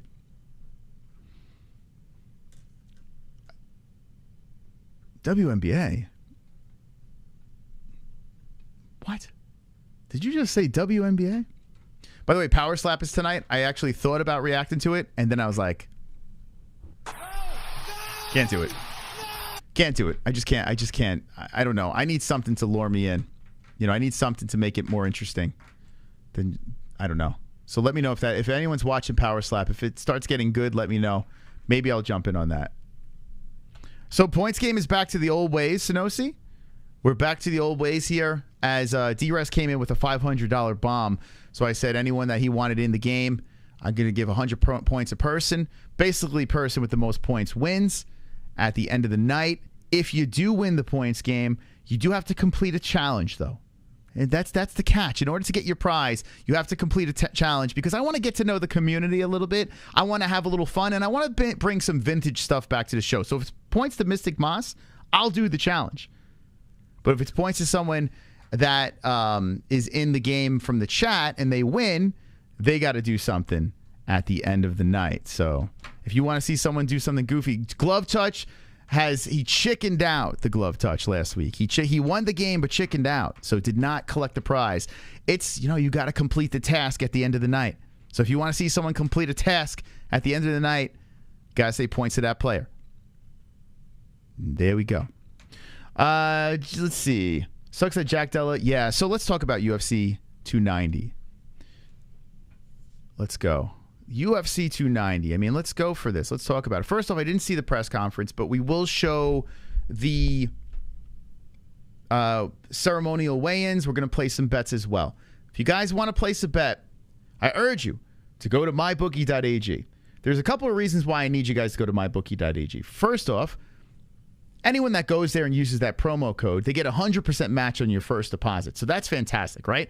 A lot of people got hookups at MyBookie. They're getting 50% match. We're giving you 100%. 100% match first deposit. Love these guys. We're going to have their odds maker on before UFC 291 again. We're going to bring him back on the show. He actually makes the odds on MyBookie. Another reason why I urge you guys to go over there is you get your payouts, right? A lot of these places you don't know. You fucking sign up. You're like, where's my money? Where's my money? Where's my money?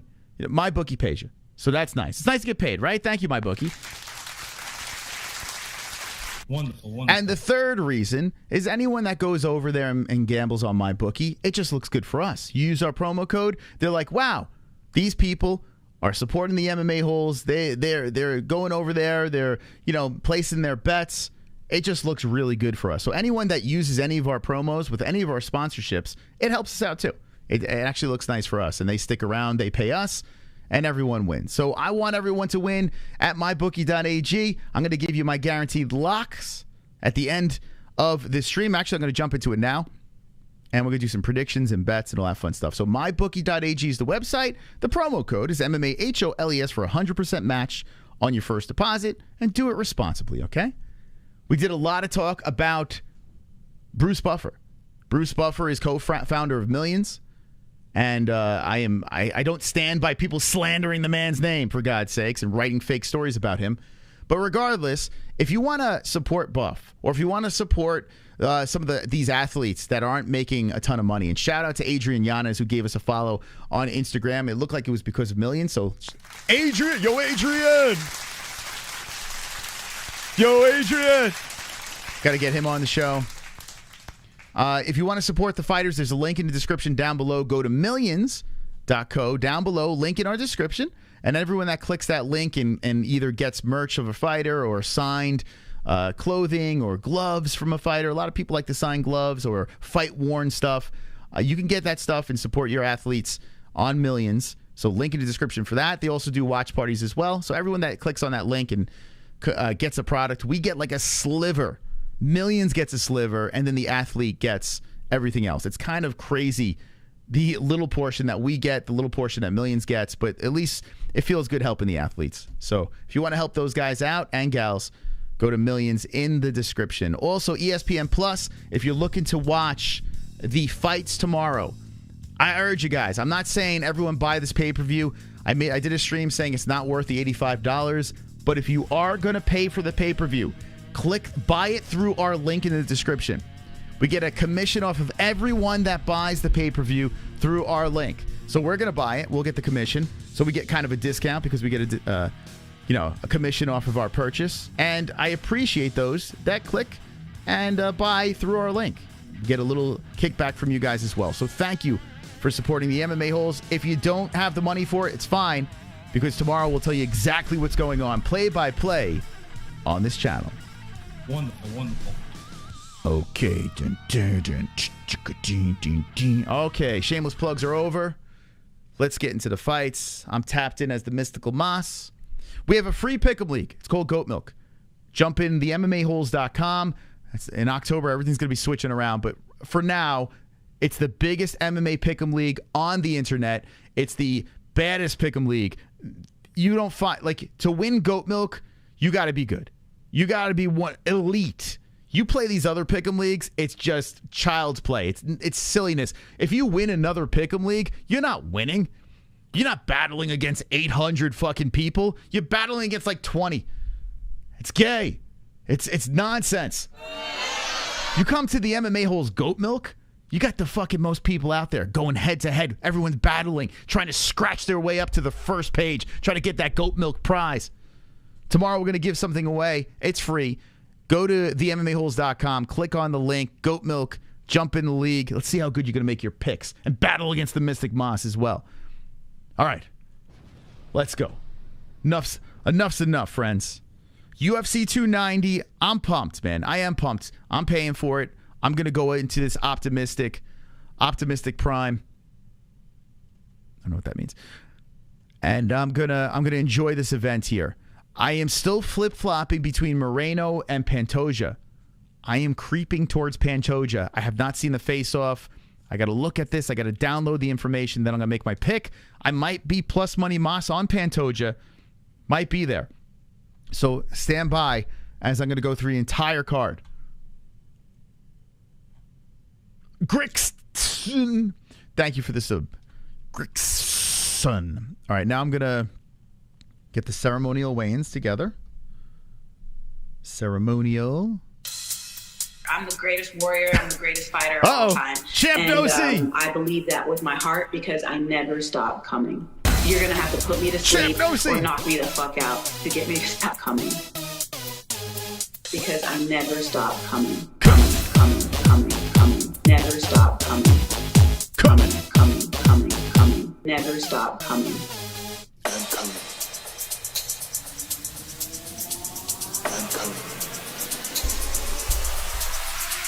I'm coming. Come on, Sanosi. I'm coming. Coming. Never stop coming. I'm coming. Coming. Never stop. Come on, everyone in the chat, shake your heads. Coming. Never stop coming. I'm coming. Shake them. Coming. Never stop coming. Woo! Let's go, Champ Nosey. I'm not ready to embarrass myself, but I say this now. Announcement. December the rematch happens because MMA-Holes deserve that Ono was back for fourth champ status and have a pick with 2 belts. Wow. Points sausage. Have fun. Wow. See you at the main card hopefully. Wow. Thank you, Sanosi. Wow, that's exciting over there. Thank you, Sanosi. So he puts points to the sausage. See, he knows how to play this game here. 1-1-2. Sausage is in first place all by himself. I also saw Ninja Choke in the chat. So, hold on a second. Let's add this text. Okay, coming. I saw Ninja Choke in there. D-Rest wanted to put him in the game. Ninja Choke. Okay, here we go. How many minutes we got left in this thing? 41 minutes. All right, we still got time. We still got time to get through this thing. Whoops. Okay, so actually, no, he's got 100 points because... Okay, here we go. So Ninja Choke and Kainoto will be tied for second place over here. Okay, we got ourselves a game, baby. We got ourselves a game. Come on. We got a game. 40 minutes left. Who is going to have an opportunity to do something really goofy at the end of the stream? Who will be the person? Wonderful. I hope whoever wins does something. Isn't Susan that super woke bitch at all the press conferences and on Twitter constantly berating fighters' toxic masculinity? I don't think so. She's not the thick girl, if that's who you're thinking of. What was her name again? Hold on, Susan. So we're talking about the BJ Penn. So if you're just jumping in, rewind the stream when we're done. Go back into when we talk about Sean. Oh, that's Amy Kaplan. Yeah. Go back to the Sean Strickland and Bruce Buffer segment and let me know in the comment section what you think. And please share on social media so that the truth gets out, because there is some false misinformation. And I just proved it tonight, that people are writing articles and talking out of their ass. And it makes me wonder now. Like, I know that MMA media does this a lot. I know media, every sort of media outlet does this. But it is alarming when you're involved in it and it's a complete lie. It is alarming. Like, these stories that come out, nothing is real. You can't believe any of it. So Susan Cox, let's see. Susan Cox. Let's look into this girl. Susan Cox. What a name. It's a pretty generic name. MMA. Susan Cox, Florida MMA. Amanda Nunes. Here we go. Here's her profile. So she is a writer on bjpen.com. George St. Pierre opens up on recent training sessions with Elon Musk. He's very tough. Yeah, she writes a lot on bjpen.com. She's got a ton of stories here.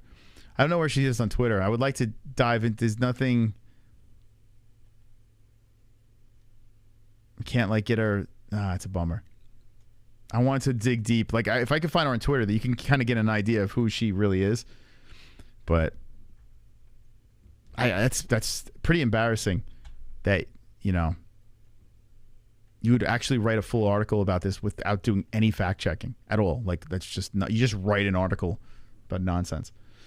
Bruce Buffer could leave tomorrow and I couldn't give a rat fuck. You're so full of shit. You mean you want Joe Martinez? What? There's no, you're such a liar. You're such a liar. Bruce Buffer, like, being in there is a big deal. The day Bruce leaves, and he's 66 years old and doing this, the day that Bruce leaves the octagon, dude, the game changes tremendously. Like, fighters, it's their dream. Like, to look at the fighters' faces when Bruce is screaming their name, to be in the building while Bruce is roaring, dude, it's nuts. I haven't experienced anything like that before. Oh, you're trolling. Come on, dude. How dare you send me on a tangent about nothing? How dare you? How dare you? All right, let's look at this ceremonial weigh-in. Let's make some predictions. We have 37 minutes left in our points game. And this is the score here. I want to show you guys before we continue, if you want any of these players to win. We got Sausage in the lead, 112. We have Kainoto at 100, Ninja Choke at 100, Datwer at 5, Mike H at 3, and Duck Moose and Ellie at 1. The person with the most points at the end of the night has a chance to win a prize from the MMA-Holes.com. Come on the stream and do something goofy. If the Mystical Moss wins, I'll do it. I'll do something goofy. But if someone in the chat wins over here, you got to do something goofy. I got something planned for you. And it's actually kind of fun. And then you can win something from the MMA-Holes.com. All right. Let's see. My neighbor's dad keeps arguing with everyone that if you blow a bunch of air into his butthole, he can't blast out a huge loud fart. But every time, what the fuck is going on? What's going on, man? All right, so let's make some predictions. The hell is he talking about? What the fuck is he talking about? Dun, dun, dun, dun. Oh, I'm going to open up another Tapology. So we're prepared. We're well prepared, and we're gonna dissect this card. So I'm assuming it's 13 fights, right? Because Madeleine is off. Duplessis. I like Duplessis' name. I like saying Duplessis. Drickus.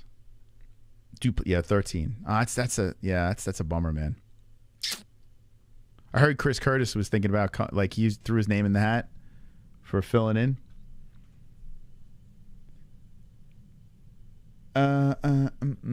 That's an AI using a fake name, write the articles. I mean, they could be using AI. It's very possible. Okay. A couple of face-offs I really do want to see here. So we're going to start. Man, this kid's fight on the card. This kid. Whoa, what is he fighting? A burn victim? Terrence Mitchell? Dude, are you kidding me? It looks like they left him in a fire or some shit. Why? What happened to this guy's face?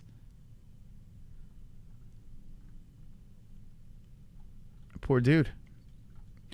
Okay, so we're going to start off with relatively unknowns. Let's see. This guy over here from LFA, he won the UFC. Makwan Amirkhani then loses to Damon Jackson. Our boy Damon Jackson. I think that was his last win, right? Rabovics lost to Rajabov and Thomas Paul Contender Series. So he's looking for his first UFC win.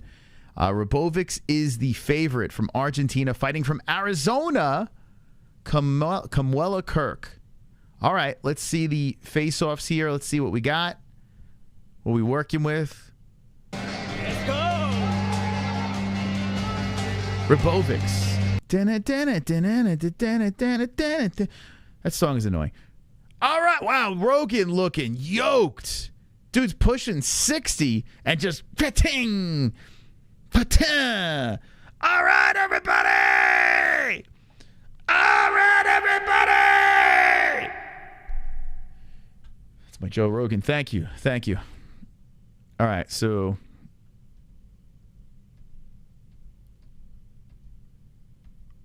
let's look at this. Okay. Look like the same. They look the same. Oh, that was a very wow. That was an emotional hug. Look at this. Look at this.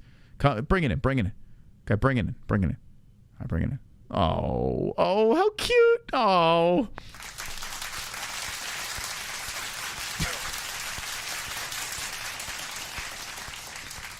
That's adorable. That's absolutely adorable.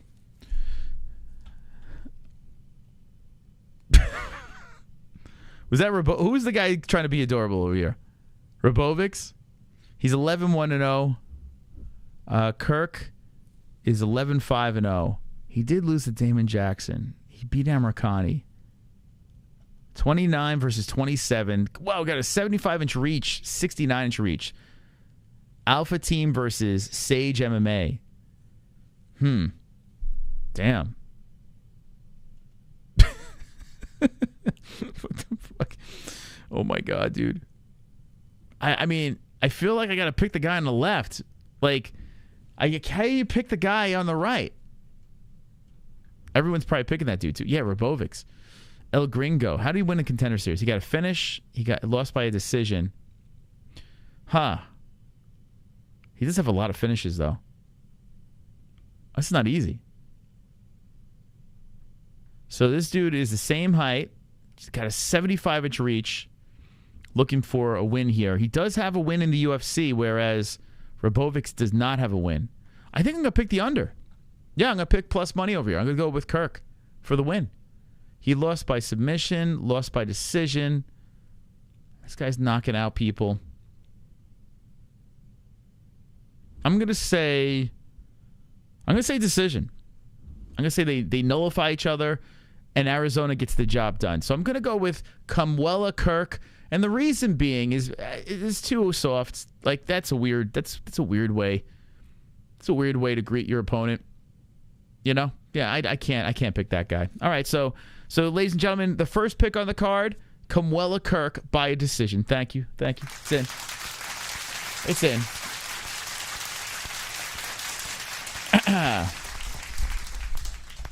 Oh, you know what? Yeah, I do have to look at the weights because I keep on missing the guys that are. I'm not. All right, so yeah, they both made weight. Okay, good. We move on to. By the way, who didn't make weight? We'll get to the tarantula in a second, dude. What the hell, man? Like, what in the hell? The Turkish delight, Shannon Ross, who has had some problems. I don't even know how he's in the UFC. Right? He lost his Contender Series, got knocked out, then got another chance, got knocked out again. From Australia, he's fighting Jesus Aguilar. Wins the Contender Series, loses. Dude, why are these guys in the UFC? 5'4", 5'6". These are flyweights. Huh? We just like, what is this? How is this guy in the UFC? How is this? Maybe he's Aussie. Maybe Volk got him in. All right. It's the second fight on the card. They'll fight for pennies. Yeah. Are they fighting for food stamps? Like, what the hell? All right, everybody. Let's see how he says it. Shannon Ross. Shannon Ross. I don't know how his voice is not killing him after gargling names. Aguilar versus Ross. What the fuck? Dude, what is going on here? This guy's Mexican? All right, we got to go with the Mexican. We're going with the Mexican. Just got to go there. 8-2-0. Ross got more experience. Let's look at the face-off. How do I not go for the Mexican? Look at this guy. Look at this guy. Hey, get it right, Moss. It's EBT now. Okay. He looks like a delightful little Mexican. All right, here's Shannon Ross. He does look too goofy, though. I don't know. I'm a little worried. What? There's no such thing as food stamps? Then explain how I get paid.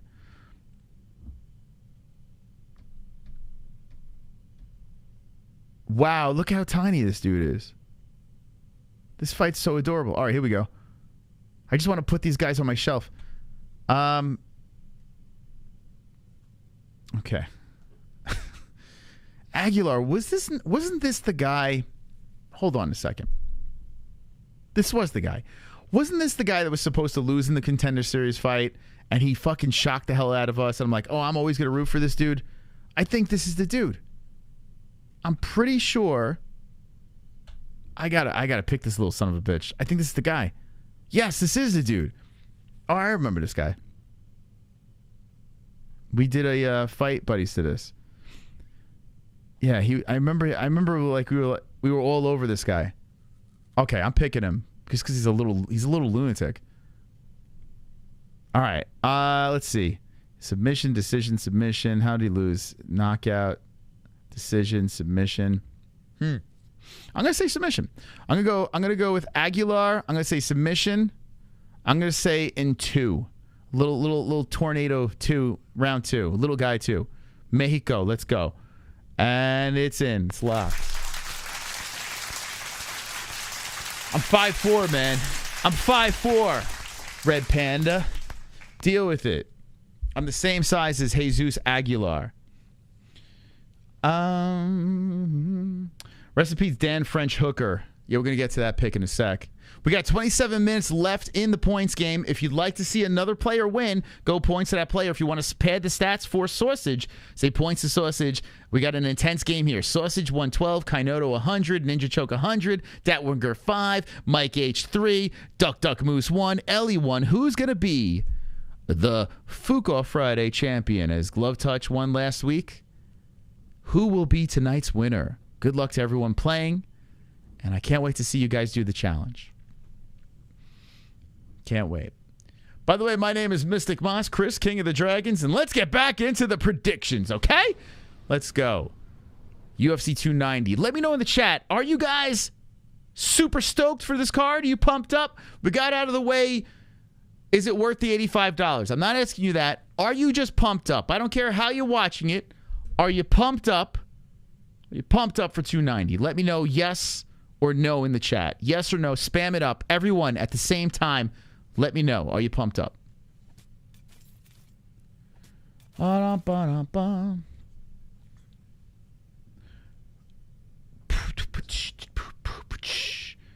Elves on a shelf. Oh, I gotta fix this graphic real quick. Hold on a second here. Let's fix this. There we go. Okay, so Alfredo is yes. Says yes. Let's see. Excited for Robbie plus main card. So Sonosi is yes. I'm pumped for the main event. And H says, I'm just pumped to hang out with the boys. Alpha Male says yes. Let's see. Any white women here? Yes. Snow Bunny, it'll cost you. Can't wait, says this. And no. Okay, Hung Way Low. Okay, I'm going to wrap you with my Irish pen. It's the $30 donation. $30 donation. I'm going to rape you with my Irish penis tonight. Don't fucking say it. Play it. Don't say it. Play it. Don't say it. Play it. All right, so this fight over here, we got the youngster from South Africa. He may look like a little twink, but let me tell you this. The guy is an animal. This kid is a stud, and he's fighting a burnt-faced guy. Let's see.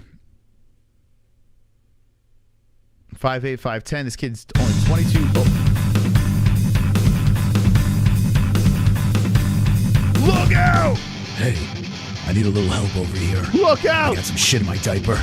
I need someone to fucking change me. Logan, I've got knives in my hand. Logan, I'm a feral angry man. What do I gotta do around here to get my myself a tit. I'm starving. Don't look at my sister that way. That's right. I'm warning you, bub.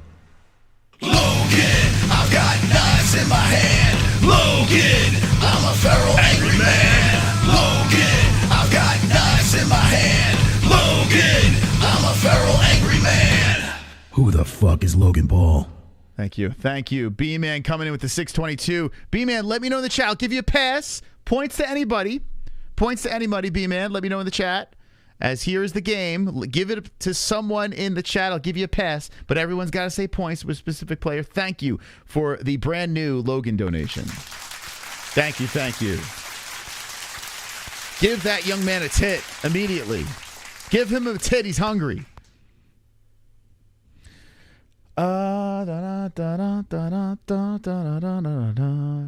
That one Gur's get the points. Okay, let's go, that one Gur. That puts 11 points to the Gur. A mighty thank you over there. She stays in place, but she does get the points. So that one Gur with 11 points. Sausage in first, 112. Kainoto with 100. Ninja Choke with 100. Dat one Gur, 11. Mike H, 3. And Duck Duck Moose and the lovely Ellie with 1. Wonderful, wonderful. 22 minutes left of the game. Thank you to everyone for supporting the show. If you look at our donation goal, we were talking about it earlier, $15,510.05. My goodness. We are so close to hitting that goal for the website. Thank you! Thank you! You guys and gals are absolutely wonderful, wonderful. Wonderful, wonderful. Oh boy, back to back. Hey, I need a little help over here. I got some shit in my diaper, and I need someone to fucking change me. Logan, I've got knives in my hand. Logan, I'm a feral angry man. What do I gotta do around here to get myself a tit? I'm starving. Don't look at my sister that way. I'm warning you, bub.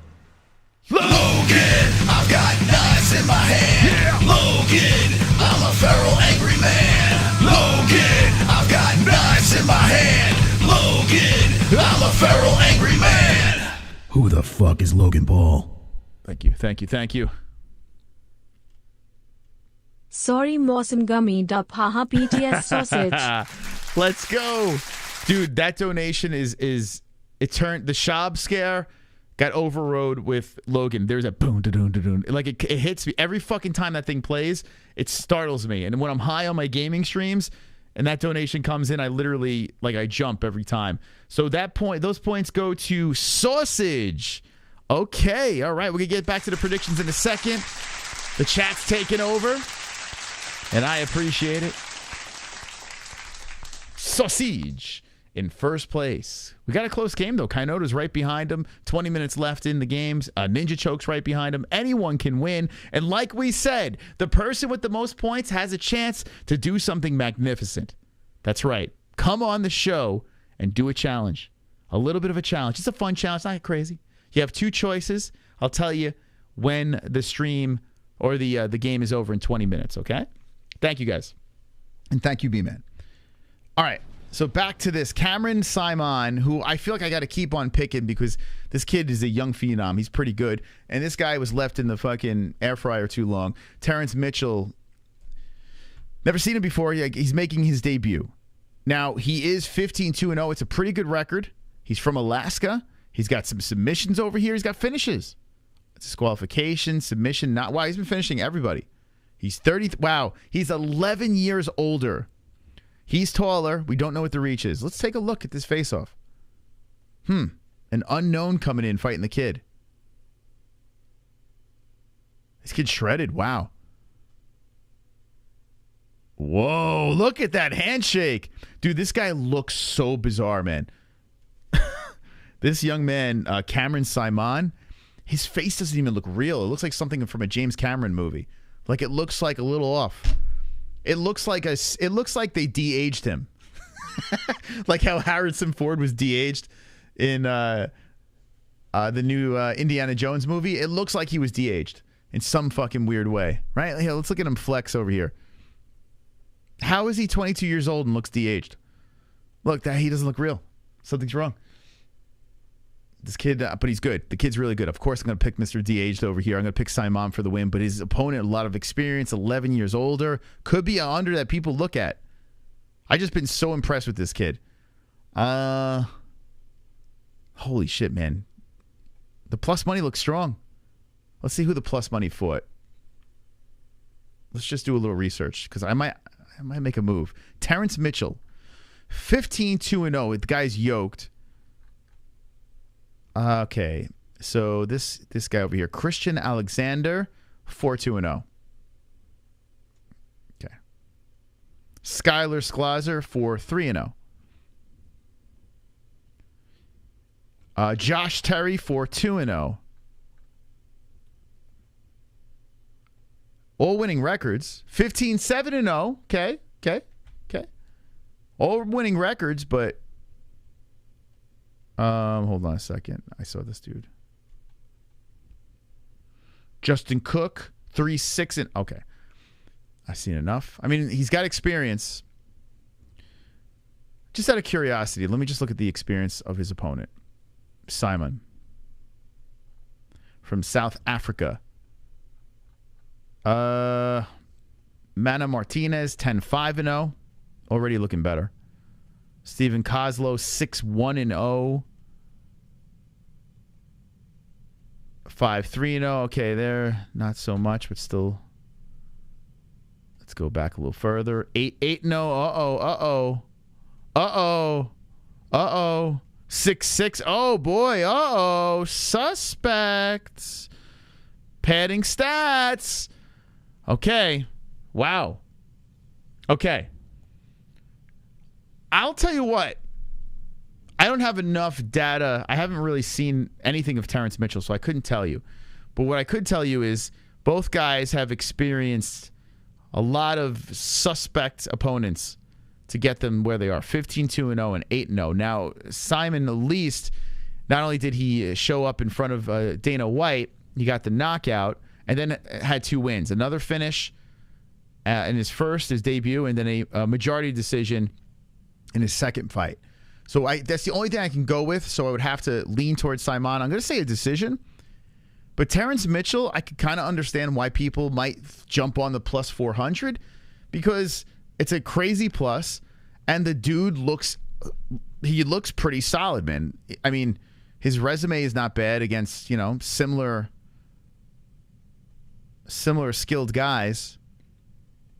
Here they are. Dude's yoked. He gives him a big fucking handshake. But the DH guy, I feel like, is going to win. So, anyone going plus on that? Anyone going plus? What do you think? Let's see. Killer be killed. Wonderful. Tropical. You did? Seal is gonna get rickrolled by Alaska Ashley. Points Ninja. Seal's going to get rickrolled by Alaska Ashley. Man, that kind of went over my head. I don't know what that means, but thank you. I appreciate that. Let's go points to Ninja. Okay.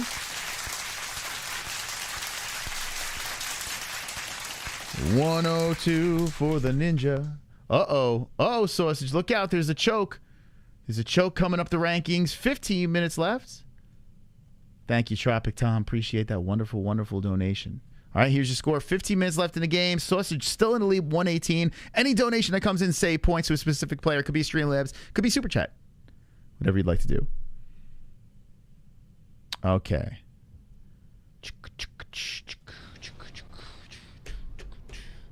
If Terrence would have put some moisturizer on his hair, I may have picked him.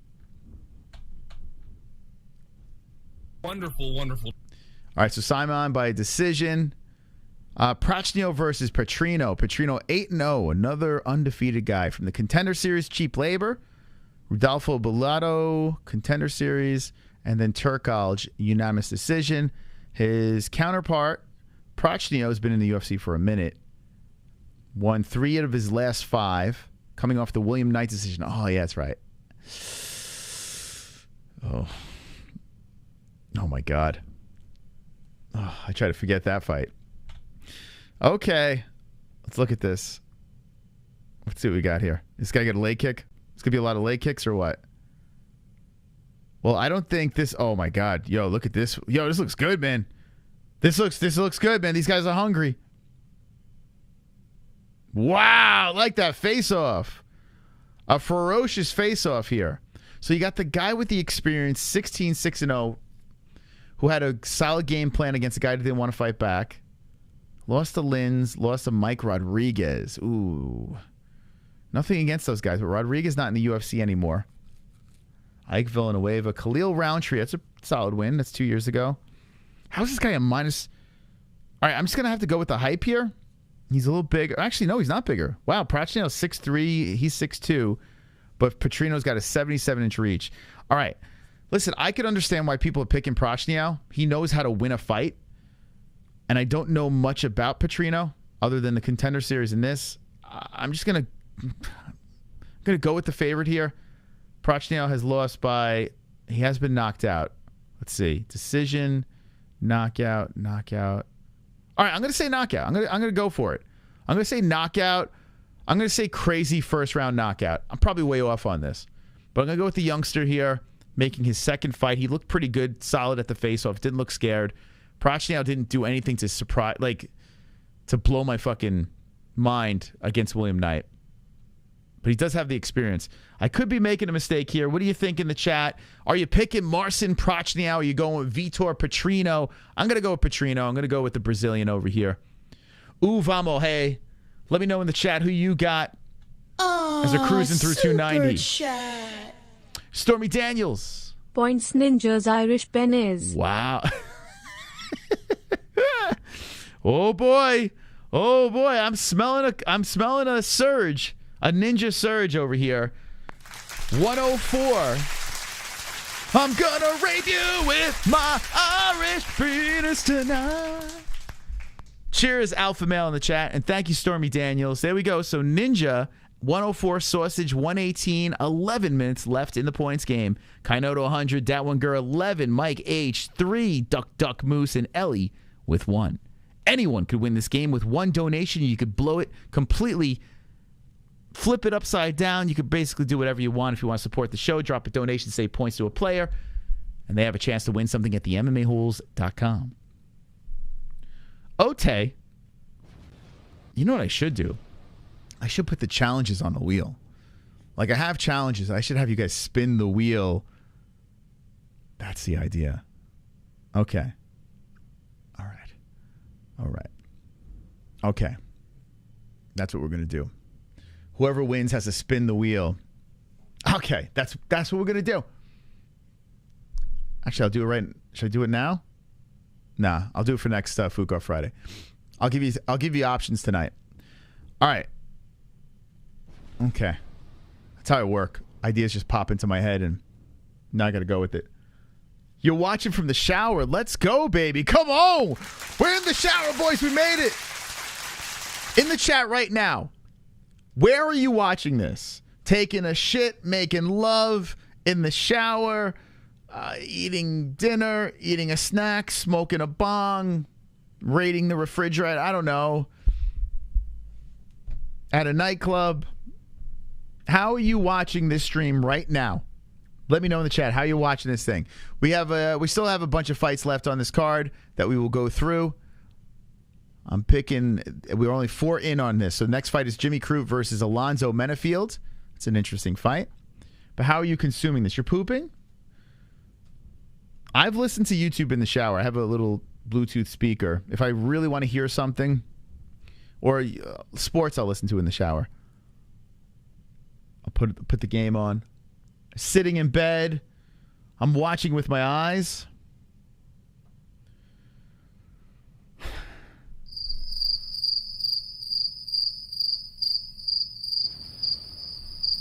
Wonderful. Jimmy Crute versus Alonzo Menafield. Alonzo Menafield's a weird dude, man. He's a big, scary guy, but is he that great? Not quite. Jimmy Crute, on the other hand, he's looked pretty good, but he's on a skid, right? He's on a little skid row. Majority decision was... Oh, that's right. I forgot about this. So they're running this back. I completely forgot about this. They're running this back. Okay. I don't remember this fight, though. I remember. All right, help me out. I'm drawing a blank because I remember this fight. What went down with this fight? I totally forgot. Help me out here. Help me out here. The Crute-Menefield fight. I'm having a senior moment. I do not fucking remember. I remember there was like controversy and they were like, oh, they got to run this back. What happened? I don't remember. I like Crute just because of the Avatar tattoo. He has an Avatar tattoo. Help me out in that fight. What happened there? Why did they... What was it? What was the reason? I think there was a foul. There was something controversial and they were like, oh, they got to run this back now. It's a shame. What was it? Damn, I don't remember. I do not remember. That fight was on what card? It was on... Hold on a second here. I'm going to get to the bottom of this. I need more announcements. Yeah, I would like more too. Like KHAMZAT, CONOR. Let's go. Was it an eye poke? Is that true? And who's the one that did the eye poke? Was it Menefield or was it Crute? I don't remember. Damn, dude, I don't remember. I remember something going down like, oh, they got to run this back. I don't remember how that fight went. Let me do something here. Menefield. I want to rape you with my Irish penis tonight. What happened here? This was on the Makhachev-Volkanovski card. Okay. Makhachev-Volkanovski. As Crute went for a takedown, Menefield grabbed the fence to stop himself from hitting the ground, and referee Mark Goddard paused the fight to take a point away for the foul. Okay, I vaguely remember that. Okay. All right. All right, I'm pretty sure I'm going to pick Crute in this fight. I'm going to pick Jimmy. Jimmy boy. All right, let's look at the face-off here. Okay, I vaguely remember that. Damn, man. Yo, my memory's going. Menefield always coming in jacked. Scary, scary man. Here's Crute. Deja vu. Respect. Whoa. Did Menefield correct mistakes? Whoa, what a look here. Like this. Okay. All right. Okay. That's interesting. All right. I'm going to go Crute. I'm going to say decision. War against the fence. I don't fucking know. A Crute decision. Jimmy got KO'd almost a few times. Did he really? I don't remember. Man, I don't remember. I think Crute's going to get it, though. I don't know. Moss needs some alpha brand. I do. I need something. I don't know why. I was drawing a complete blank with that fight. Like, I remember they had to run it back. I just don't remember what it was. But eye pokes sound vaguely... What did I say? It was the Makhachev fight? Makhachev Volk? Oh, was that the time Goldie was here? I'm going to do something real quick. I want to rape you with my Irish penis tonight.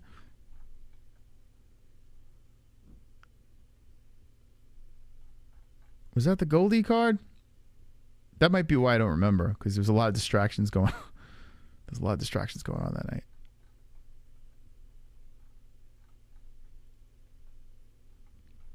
Where's pay-per-views? Dun dun dun dun dun dun dun dun dun dun. I passed it like a fool.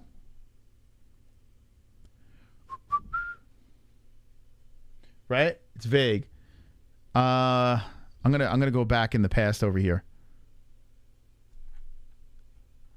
I'm gonna go down memory lane. Right? It was Volk Makhachev. Look at all these. Yo, dude, it's nuts, man. How many fights we react. It's kind of crazy to think about it. Like, nuts. We have been doing this way too long.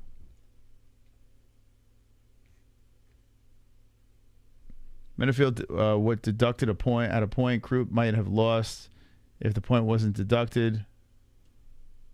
Ozzy got peppered up badly. Damn, I don't remember. Yeah, I kind of want to... Hold on a second. So this is what I'm going to do. I'm going to do something that we haven't done before in our predictions. Because this is a unique situation. Did we timestamp this? I don't know if we had Little Seal at this time. Little Seal has been... He's been sent from the heavens. Our timestamp, our new timestamp king. This is when I did it. Okay. There we go. Okay. Yeah, we did some interviews with Jake. Jake grew up one suburb away from me. Okay, so here's what I'm going to do. We're going to keep going with the predictions. If you notice that voice, that's Mike Goldberg. And by the way, Mike Goldberg is down to do this again. I'm going to do something here. I'm going to listen to our reaction of the first fight, Crute versus Menafield, and then I'm going to make my prediction. Because I need my memory jogged here. Because now I'm looking there. People are saying Menafield was winning. I gotta hear this, and then I will make a logical decision. We have 3 minutes left in the points game before we get into this recap. Memory lane. It's going to come down to this. Sausage, Ninja Choke, Kainoto, Dat One Gur, Uncle Mike H, Duck, Moose, and Ellie. Which person is going to win tonight's points game? You can crown a winner with a donation here. The person with the most points wins. In order to give them points, you must donate and say points to a specific player. Sausage has 2 minutes to be crowned champion. And it all comes down to this. We're going to finish the points game and then finish our predictions. Much show left on a Fook Friday.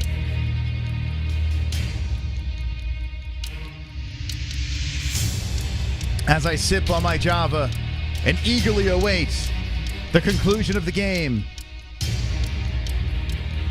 I can't wait to listen to Goldberg, myself and Jesse talk about Mike Let's try this again. Alonzo Menafield and Jimmy Crute in their first fight.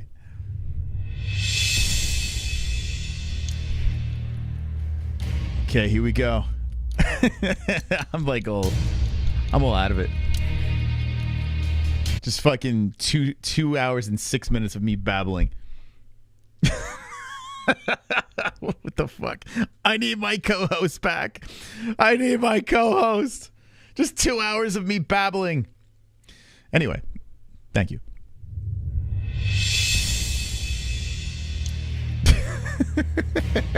$125 left in the game. The intensity. Will Sausage be up for the challenge? Will he be dethroned by the choke, Kainoto, Dat One Gur, Mike H, or Duck Moose? If Ellie wins, I don't know what we do, to be honest. I guess I got to do the challenge. I haven't figured that out yet. I guess it's me. All right, 55 seconds left. Good luck, players. I know, I could see the nerves in the chat. Everyone's biting their nails. Sausage is looking good. But with a small donation, that could all go out the window. Oh my God, I'm shaking right now. 35 seconds. Oh, 30 seconds. Oh man, the points game's about to expire. I'm sweating. I'm really sweating right now. I know the Sausage and the Choke and the Kainoto are sweating. And we got 17 seconds left. Oh, wait a second. 10 seconds left. A Ninja Choke donation. Oh.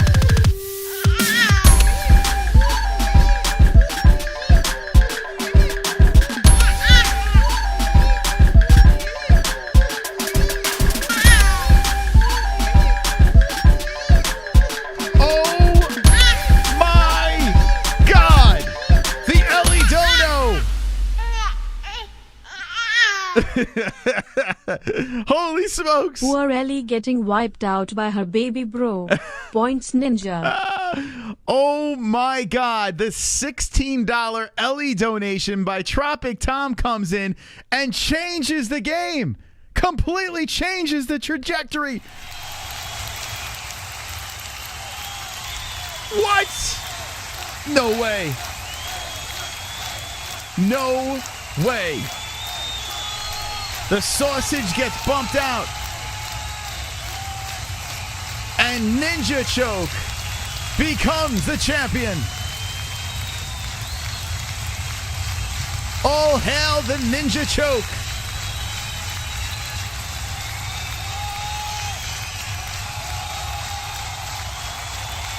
Wow. Okay. Sausage. Sausage was sweating. I have a feeling Sausage was sweating because I didn't want to do the challenge.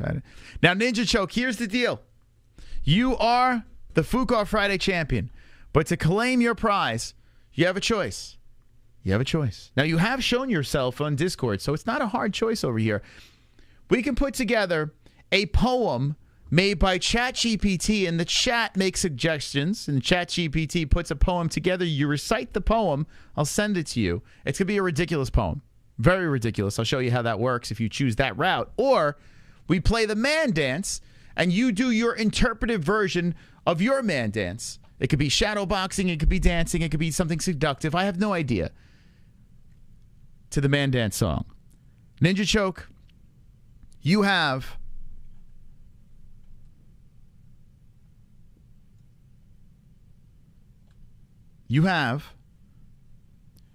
until this time expires to make your decision. If you do choose to accept the challenge, you get the prize from the MMA-Holes.com, and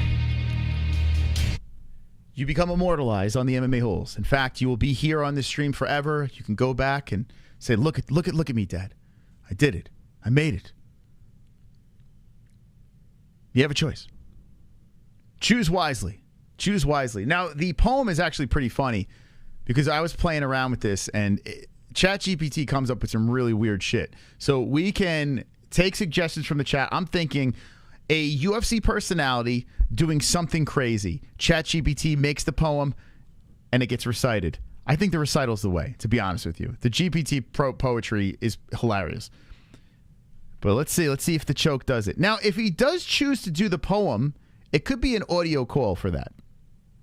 If he does choose the poem. If he doesn't, we're going to need the video for the interpretive dance. So he has 1 minute and 46 seconds to make his choice. When that concludes, we will finish our predictions and ride off into the sunset until tomorrow's stream.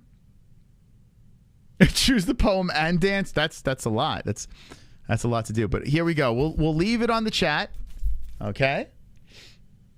2 joints. You can't make fun of people's voices being from Canada. That's crazy. That is crazy. How dare you, 2 joints?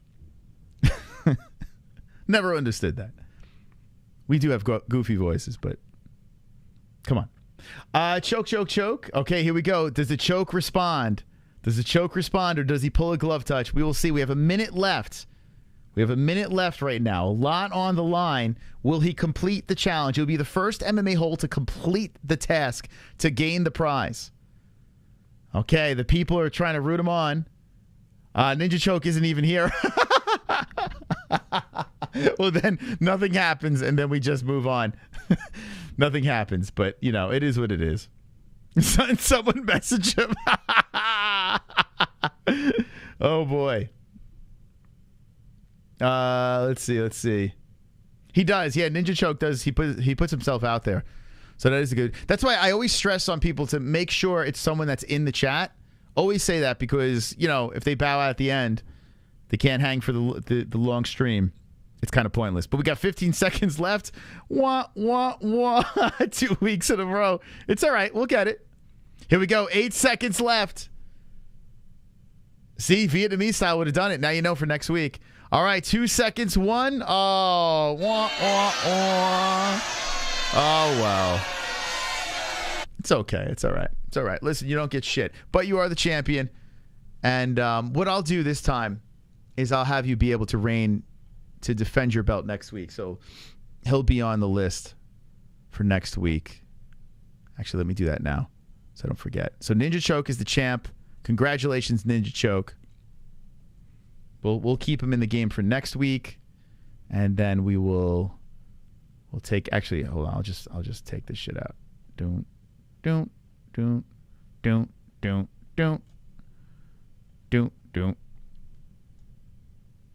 Okay, thank you.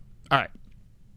Okay. So what we're going to do here, now that we completed, and thank you, Tropic Tom. Thank you to everyone that dropped the donations. Seriously, I can't even get over how far this bar has gone. So thank you so much, guys. Seriously. And if you do want to drop a donation, you're feeling frisky, drop a super chat, Streamlabs donation. Nightbot is spamming again, so you can see all the different amounts. If you want to go shopping and play something from the jukebox, or if you just want to hit a super chat, feel free. Or join, become a member as well. So I did not remember the Menafield-Crute first fight. I don't remember it. So we're going to go back down memory lane, and we're going to watch the MMA-Holes and Mike Goldberg. One's in the chat if you were in the building for this, and if you weren't, where the hell were you? Like, what could you possibly be doing that's more important than this? In the west side of Cleveland, many decades after I did, but we are live in the sold-out RAC Arena in Perth, Western Australia for UFC 284. Makachev versus Volkanovski. All right, you guys. I can't believe Mike Goldberg. I still can't get over the fact that he came over and did fight. Ready? We got a little tail of tape action here. Crute versus Menafield. You want to take this one, Mike? Our tail of the tape for our first fight here tonight on pay-per-view. Both men, 205 pounds exactly on the scale. Crute, 2 inches taller, but Menafield has a 2-inch reach advantage. Beautiful. Menafield, fighting out of Dallas, Texas, 13-3 record. Oh my God! Boy. I never got the odds. I never kind of You weren't a betting person? No, my son is though, and it's hurt my credit card. Okay, it's a win. Then I yell at him every time. He's like, "Oh, Dad, I'm so sorry," and then it's like a charge 3 days later. Like it's so weird, man. I already have dementia. I wouldn't be a betting guy if it wasn't for MyBookie, our sponsor. By the way, promo code MMA-HOLES. No, you know what? I would love to have your bookie sponsor me. I tell you what. I could do some DraftKings. No, don't. Hey, put your bet right now. DraftKings, you got a second right now? The fight is not. Yeah, it's Mike Goldberg. He came over, did Fight Buddies with us. Not starting. Don't forget, we have active betting here on DraftKings.com. That's DraftKings. I never heard of DraftKings. No, MyBookie. Who's DraftKings? MyBookie. I never heard of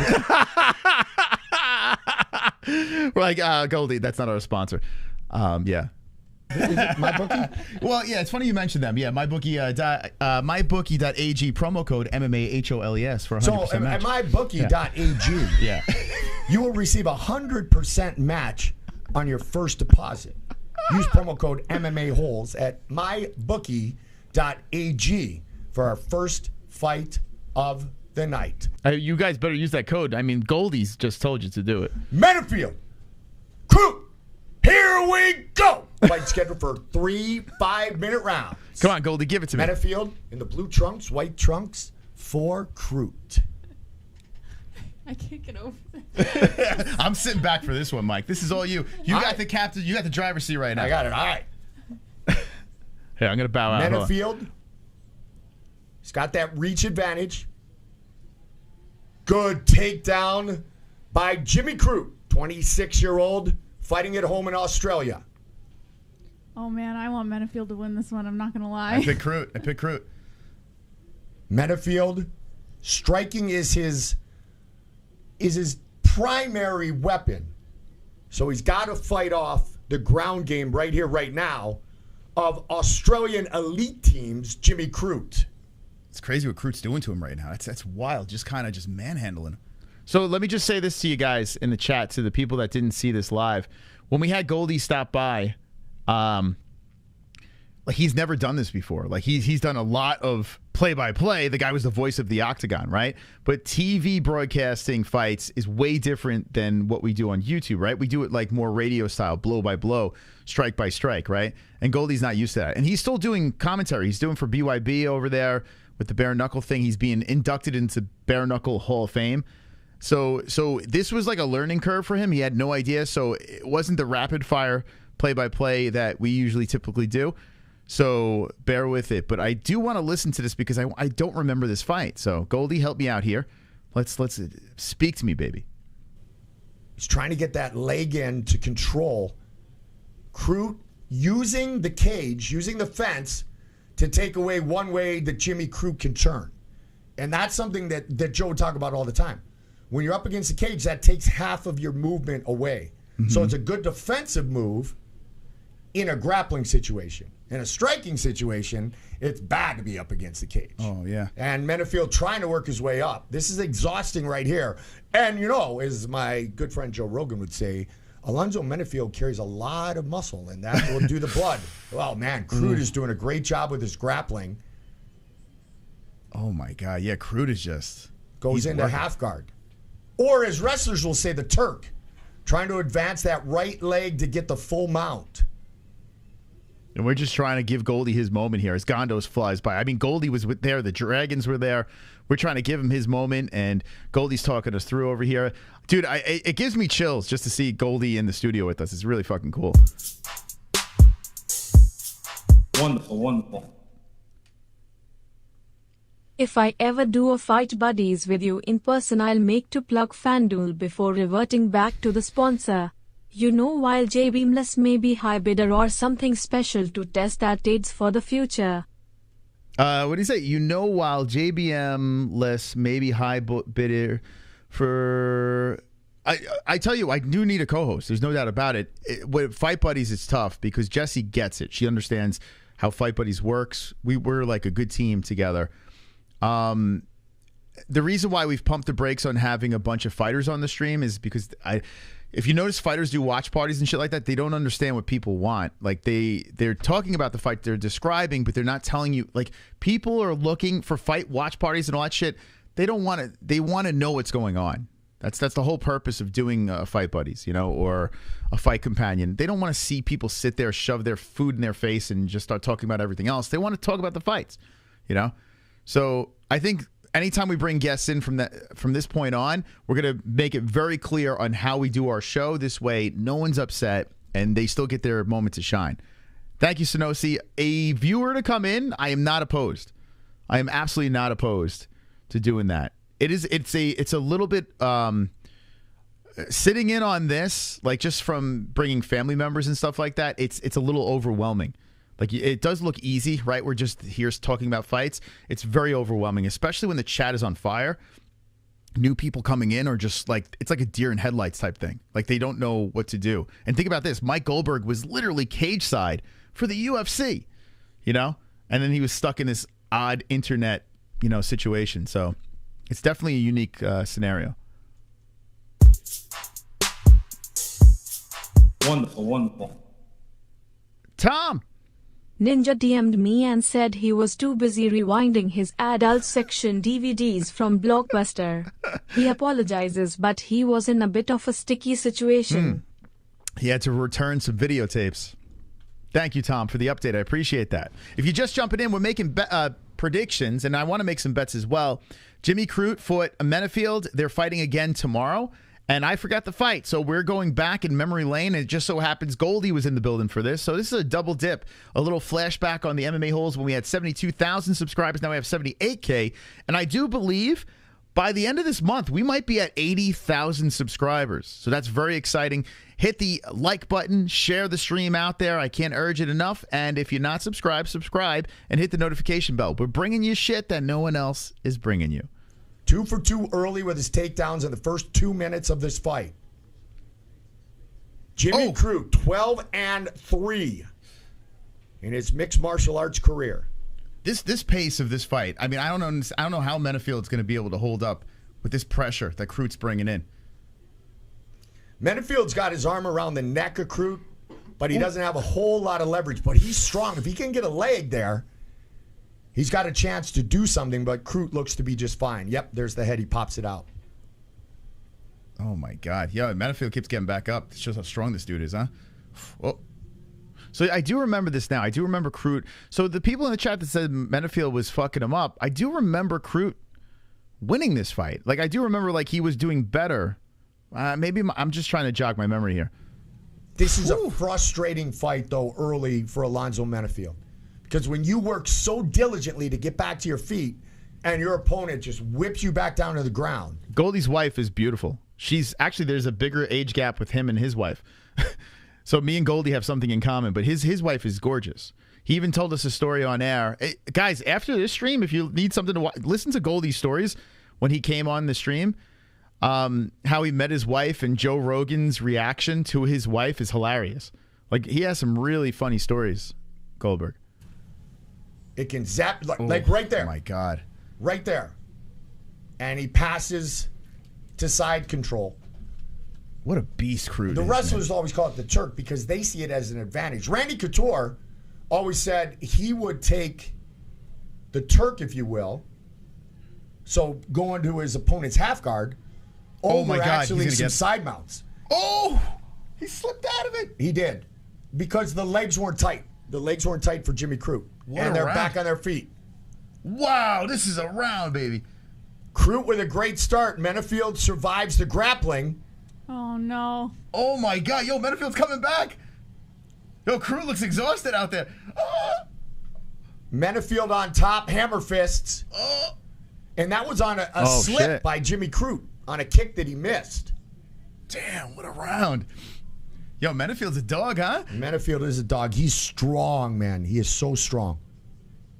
Holy cow. He's looking for that guillotine. You were talking about frustration before. It seems like that's switched now. It seems like now Crute's like, damn, I couldn't get it done early, and look what's happening here. And look at B-Man. B-Man, the top Fukin dog with the $69 donation there. Shout out to B-Man. See, up in the lights. Immortalized. Very important to be top Fukin dog on Fight Buddies. It's exhausting to be offensive and defensive in that kind of fight. Yeah, Crute might be gassed. And Menafield throwing some heavy Here we go. fists. He's turtling up. Oh, you hear Goldie's wife? She was in the corner. I got it mic'd up a lot better now, so when we do this again, the audio will be better. And if his wife comes back, we got to get her on mic. She was hilarious. 1 minute still remains here in round one. Crute 3 for 3 with his takedowns early. Goes to throw a kick, slips, and Menafield has taken advantage of that and turned the tide here in the last 40 seconds of round number one. When you have a round that's split between the two, like first half one fighter, second half the other fighter, you would have to think the second half fighter gets the advantage, right? Because it's in the memory of the judges. What did they just see? Yep. Recency. What did they just see? Oh man, Crute's having a trouble here. So you bring up Mauro Ranallo. It's actually funny you say that. I actually made a Mauro Ranallo joke to Goldie while he was in studio with us, and he wasn't happy about it. I tried to get him to say "Mamma Mia." I tried to get him to say like Mauro stuff. He gave me a look of death, and it's actually on the stream. It's hilarious, man. Like he could take a joke, man. He could definitely take a joke. I cracked a couple of jokes his way, and he took it pretty well. But yeah, the Mauro Ranallo thing he wasn't having. Yeah, he's in a bad spot. Considering Mauro took his job. Because he's carrying the entire weight of Menafield. And even though Menafield doesn't have any... Oh, yeah, I got your package sausage, too. Yeah, I'll open that, too. Remind me when I'm done making the picks. I just want to remember this fight. And now Crute's able to get up. Wow. But they're still up against the cage. But carrying the weight and all that strength, the 35-year-old... Oh, big shot by Alonzo Menafield. Final... All right, so Crute was doing really well, did a slip up, and then Menafield started turning up, huh? So you guys were right. Man, my memory's shot. Seconds of round one. Whoa. What a round. Whoa. First half, Jimmy Crute. Second half, Alonzo Menafield. Okay, so this is making it, it's jogging my memory, remembering that this was a real good one. We knew this had to come back. That's how you start it first. Wow. That's how you start a pay-per-view right there, right? That is exactly how you start a pay-per-view. Right now, Dana White, full chub. What do you think? I have no idea what you're talking about. Oh, holy man. cow! He's sipping on the scotch, having a good time. And jeez, that was something else. So back and forth. That's all you could ask for in a fight. You know, you go one way, you think it's going to go that way, and then all of a sudden a swift going the other direction. They get back up. They're swinging. One's dropped. The other one's going. I mean, this is beautiful. That's a great takedown. Holy cow! There were moments in doing this, like I just kept on thinking to myself. I was like I'm the armchair quarterback. I have like my experience is YouTube, and here I am sitting next to the fucking voice of the octagon, Like there were some real surreal moments, like when he was in the building with us. Like it was really odd, and the lead up, you know, just a text going back and forth, and he just talking to me like we were like lifelong friends. It was really weird. And even the other day when I texted him congratulating him about the bare knuckle and like the Hall of Fame thing, he's just super humble, definitely down to hang again, and super cool dude. This will go down in history as one of the greatest moments in like ever. And it is a bummer that the chat got a little stupid because they didn't understand, you know, there was a learning curve here with the YouTube thing. But dude, that doesn't bother me at all. You know, Goldie barely even saw any of that shit. It was just such a fun experience. Really, really cool accomplishment. Crute 4 for 5 on takedowns. Lands the right hand. Yet probably lost that round, which is incredible. Oh, nice left hook, though, by Menafield. Just at the kids' table. Jesse loved it. So fun fact, yeah, this is all like, it's like CGI work going on here. I had to like put up another camera. You'll see, like, I put together this Fugazi setup. Like, we're working out of a bedroom here, right? I mean, a dragon's lair. What am I saying? But Jesse's table, the kids' table, is a complete, it's like not even next to us. It's like in a whole different spot. And we had to set up a whole different camera for her, and it worked. It actually worked pretty well. You know, there were times where you can tell that, you know, of course she wasn't with us, but it actually worked out better than I thought. Nasty elbow. We didn't even have a green screen behind her. I had to do a fake green screen behind her, and it kind of worked. The mouse under the right eye. Yeah. Of Jimmy Crute, that was from that elbow. Oh, Menafield is powerful. Oh man, he landed some heavy shots. Round 2, Jimmy Crute. Oh, also the popping of the mic. I got to figure out. I got to put something there. He was really getting up on that mic. Atomic Alonzo Menafield. Chris Weidman set to return. That is great. We were just talking about. I met some people earlier at the Lee Steinberg, dropping some names, Super Bowl festivities, and they played in a celebrity golf tournament with Weidman. Said he's a horrible golfer, but he was a ton of fun to be with. We had Chris Weidman coming back, what, in August? I'm actually really nervous about Weidman coming back. Oh! Whoa! Crute is on the ground. I'm sorry. Go ahead. No. Jesse saved the day, too. Eventually, she's like, all right, I'm going to fucking call this how we usually call these fights. So Jesse did great. Jesse's like, move over, Goldie. Oh, my God. Menafield weathered that storm, but you can see that his conditioning is really good. And he's so strong. Yeah, it's crazy, right? To have that type of power. Damn, Crute is just being held there. All right, so Menafield might be a good pick, huh? There's nothing. You just got to crawl up in the fetal position, just hope it ends. Yeah. And Menafield's been good. What do you guys think? So now I'm a little nervous here on the Crute pick. So if Menafield is Menafield the plus? Alonzo, he's plus money. Oh boy. Guys. You know, looking back at this, I mean, this is a whole different fight. You know, he's just won his last 2, 4 of his last 5. What do we do here? Should we pick Menafield? We might want to pick Menafield. Yeah, if you look at Crute's losses, he loses to the champ, Jamal Hill, and then he lost to Anthony Smith, right? 2 guys, top-tier guys up in the rankings. So not terrible losses. He beat Bukauskas, knocked him out. Look how good Bukauskas has looked. Yep. And then Alexachuk before that. So it's not like Crute is a layup here. This is a very competitive fight. And they're back up to the feet again. This is insane. Stop smiling Sam Alvey. I love that guy. Yeah. He's so cool. Yeah, he's always got the chicklet out. It's awesome. Hanging with Hendo in Temecula. Oh, there's that elbow again. Great job by Alonzo Menafield. He gets in tight. And the leverage of Muay Thai is the key because you push the head away and then you let the elbow go. So your opponent's head is coming back. So it's like being in a clinch and throwing a knee. Mm-hmm. So it's a double hit. It's like 2 cars at 60 miles an hour crashing because they both have momentum, even though Jimmy Crute doesn't want to. But when you snap that head back and then throw that heavy elbow, it does a lot of damage, and Crute is on weak legs right now. It's crazy the shots he's taking right now, and he's still somehow standing. It's amazing. And he's shooting for takedowns. See, and now Menafield. Yeah, you know what? I got to say, I'm starting to lean towards Menafield. Like Crute's got to make some serious adjustments here. Or maybe Crute got cracked at one point and it just changed the whole fight for him. But, man, I forgot about the beating he was taking. Sees it. Yeah, he stuffed it Menafield nice. sprawled very easily on that takedown. Ooh, that knee. Oh, boy. That was right on the back of the head. Oh, these guys are banging right now. This is a great way to start a pay-per-view. Yeah, Goldie's cool, man. He's a good dude. He just went with it. He sat down with a fucking he sat down with all the notes. Like, it was crazy. He came by and he had a stack of notes on all the athletes that were fighting that night. I was like, bro, this is YouTube, man. You don't have to do that. He actually came like super prepared. He had a couple of drinks and fucking started telling stories. If you're jumping in, we're trying to go back in memory lane to figure out, are we picking Menafield or Crute? Because I did not remember what went down, but now it's starting to come back. Oh, my goodness. And you know they're going crazy for the Australian Jimmy Crute. Oh, he might be out on his feet. Oh. Okay, a left hand by Menafield, and then a right comes in. Menafield clinches up with Crute. Let's see if he tries to throw another elbow, Jess. Oh, my God. See, now, Jimmy Crute right now, he's got the overhook on the left arm of Menafield. Jesse was like, all right.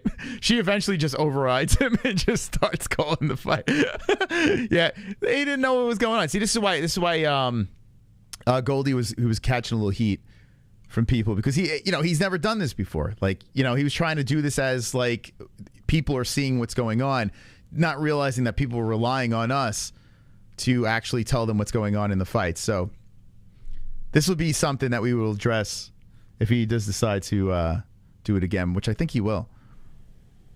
And he's trying to prevent, and now he's turned Menafield towards the cage, Jess. But obviously Jimmy Crute knows that left elbow's landed about 3 or 4 times, and it's done damage to his eye. So he's trying to control, more than anything, that left arm of Alonzo Menafield here. Now, I'm wondering, like, they're up against the fence right now, and Menafield's controlling. Menafield had an opportunity, like, to finish him right there. It seemed like Crute was almost out on his feet, like he was getting popped back to the fence.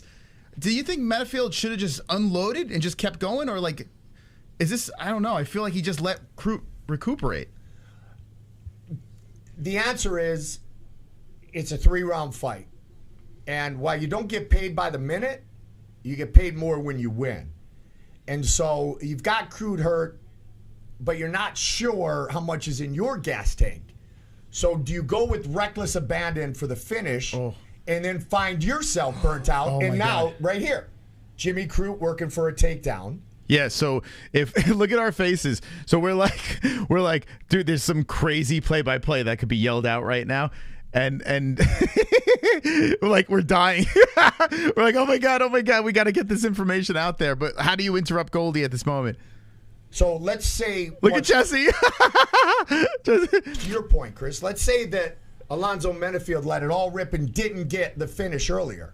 He's even more exhausted than he is right here now that Jimmy Crute's on his back again with under a minute left. Crute 5 of 8 with his takedowns. Now this would work perfectly if people saw what was going on. No problems at all. If everyone in the chat was watching along with us, no issues, right? But that's not the case. Our chat was filled with 2,338 people. Chances are 2,300 of them probably are not watching the fight. Starting out 205, my favorite weight class. Wow. Weathering that storm and now getting this position on the ground, Menafield is in deep trouble. At least he has the clock on his side, 43 seconds. So how about that? So the fight got flipped in the other direction, and then Menafield was in trouble. Crute's trying to wrap the arm underneath the neck of Menafield, looking for a rear naked right here. He doesn't even have the legs. He's tightening up around the neck, and Menafield's trying to pull in the hands, fighting the hands as Menafield with only 30 seconds left of the second round. And Crute is now dropping the hammer fist to the temple of Menafield. Menafield just covering up, not even fighting back right now as Crute lies on top of the back. Menafield literally just fetal positioned on the mat. He's fine. Oh my god. Yeah, Menafield's just hanging in there. Menafield trying to sit up now. Wow, how many people remember this? I don't remember. I remember the fight being good. I just dude, it's crazy, man. So this is a real back and forth fight. I was thinking about saying, okay, I'm going to place money on Menafield. Now I'm like, okay, I think I'm swinging back towards Crute. The half guard position, kind of. Here we go. Crute wraps the 10 seconds underneath. He's got it tightened up. He's got the arm tightened up underneath the neck of Menafield. Oh my god! 6 seconds left. He won't tap. He won't tap. He gives a thumbs up. He gives a thumbs up. Oh man, yo. This fight is eating me alive. This fight is nuts. This now, fight this is fire. fight has been the story of the beginning of a round, end of a round, beginning of a round, the end of a round. Yeah. So Jesse was reading the chat, and she was freaking out. Jesse was like, she was about to have a heart attack. She's like, these people, they want to fucking hear the play-by-play, and she could not get it out of her head. she couldn't get it, and you know that's good. That worked out great because eventually it just got overridden, and then we just started doing play-by-play. Who the fuck is winning this? Who the fuck is winning this? Who's winning this? Hey, can I get your fucking jammy? Think about this. Legend, Gordy. What fucking this fight is fucking awesome. He's fucking doing these impersonations. Like, what these impressions? Like, what? Fucking Jimmy Cruz for winning Alonzo, man. I don't know what fucking they're saying right now. Ice Viking 1-1. I mean, I think that's fair, right? I think that's fair. I don't know how to score that round. Menafield had Crute wobbling back like he was going to be out. Then Crute had the dominant position at the end. I'd give Menafield that round. Right? I mean, you would think. Yeah. But then Crute almost like strangled him at the end of that round. He did. He did. But oh, there's Pat Barry. There he is. I love Pat Barry. He is a funny mofo, and man, that dude can kick. So Pat Barry would always tell me stories. You know, Brock would bring him up to northern Minnesota, up to the cabin. And now inside, I was kind of cringing here too because I know how people rip on Pat Barry. I was like, oh no, here we go. Up to the compound, and it was so Brock Lesnar could work on his striking, and they'd look at that, Johnny Jones coming back, Bones, the GOAT. That's gonna be nuts. I know. So all right, so they're saying I might have to watch this fight back. Anyway, all right, okay. So Menafield, we were saying, won both rounds. Here, let's get back into this. 70%, whatever. And he hit Brock. Brock smash. So back to the fight. Third round.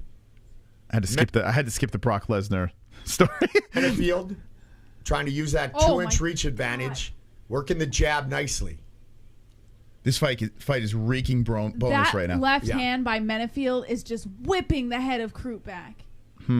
And he's also, what he's doing with that left hand and that lead jab, Jess, is he's trying to keep Jimmy Crute from getting into range to shoot for another takedown. So he's controlling distance with that left hand. Now, he's able to suck under that left hand and look for the takedown. Wow. I tell you what, Menafield, that takedown defense. That is still the most underutilized weapon in MMA is the jab. Blatantly holding the cage. Yeah, I would do it too. Cage. Wait, what are you doing? He's going to get the warning. Grabbed the cage. No, he's going to get the warning. Blatantly he's just gonna reset wrapped him? his fingers around. No, he's going to warn him. Yeah, I don't know if he'll Menafield. take a point, but he's going to warn him. Mark Goddard, or is he going? Oh No, he took a point. God! Menafield just lost a point. Mark Goddard took a point for him for Alonzo Menafield grabbing the cage. I love that. Oh, hey, thank you, Rumhand Solo, gifting a membership. Very nice of you. Listen, we're deep in the evening. We're going back down memory lane. We're going to finish up our predictions. Very nice of you. Bob Cratchit gets the membership. Come on. Come on. All right, I want to get to the foul. Mark Goddard's a great referee. Thank you, man. I mean, it was pretty blatant. He if it stops the takedown, you should take a point. We've been saying this forever. Yeah. He literally grabbed, like, there was no So you know what mistake. that puts us in position for, right? A draw. Oh, shit, yeah. Whoa, look at Goldie. Throwing the draw out there. You think so? Well, yeah, you're right. If you got 10-9, 10-9, and this all of a sudden becomes 9-9 with a point deduction. Right. Wow, look at this. Crute really wants this takedown, and Menafield is just not letting it happen. Damn, man. Yeah, Crute just holds him against the fence. It's a draw. Yep. If, like we're saying right here, right now, 1 round Crute, 1 round Menafield. Yeah, it's no lock. The first 2 rounds, it really could go either way. Yeah. It depends what they're looking for. I mean, if we want to go by the adage of who ended the round better, you would say Menafield round 1, Crute round 2. But I think Menafield did more in round 2 than Jimmy Crute did. But I think Jimmy Crute did more than Alonzo Menafield in round 1. Man, 305, and Crute is just holding him against the fence. Can he get this takedown? Pogo stick. There it is. Oh, my Takedown, God. baby. Right into side control. Yep. That's the best way to do it, right? Full mount. Full mount for Crute. Oh, in the middle, right on the monster logo. Man, Menafield stands no chance without that cage for leverage. Hans Molenkamp is so happy when they go right on that monster logo. Holy smokes. Here we go. Crute transitioned into half guard, and he's just pressing down on the chest of Menafield. Menifield's gasping for air right now, huffing from the bottom. Oh my God. The draw is just reeking right now. Yeah. Unless he 10-8s him. Yeah, and he could at this point in this. Man, I'm having... All right. Okay. So if you want to see the whole thing, go back to that stream. There's Volkanovski versus Makhachev. I'm not going to sit here all night and watch this, but we sit through the majority of the fight. I got the information. I don't know if I have what I need, though. Like, I'm a little nervous.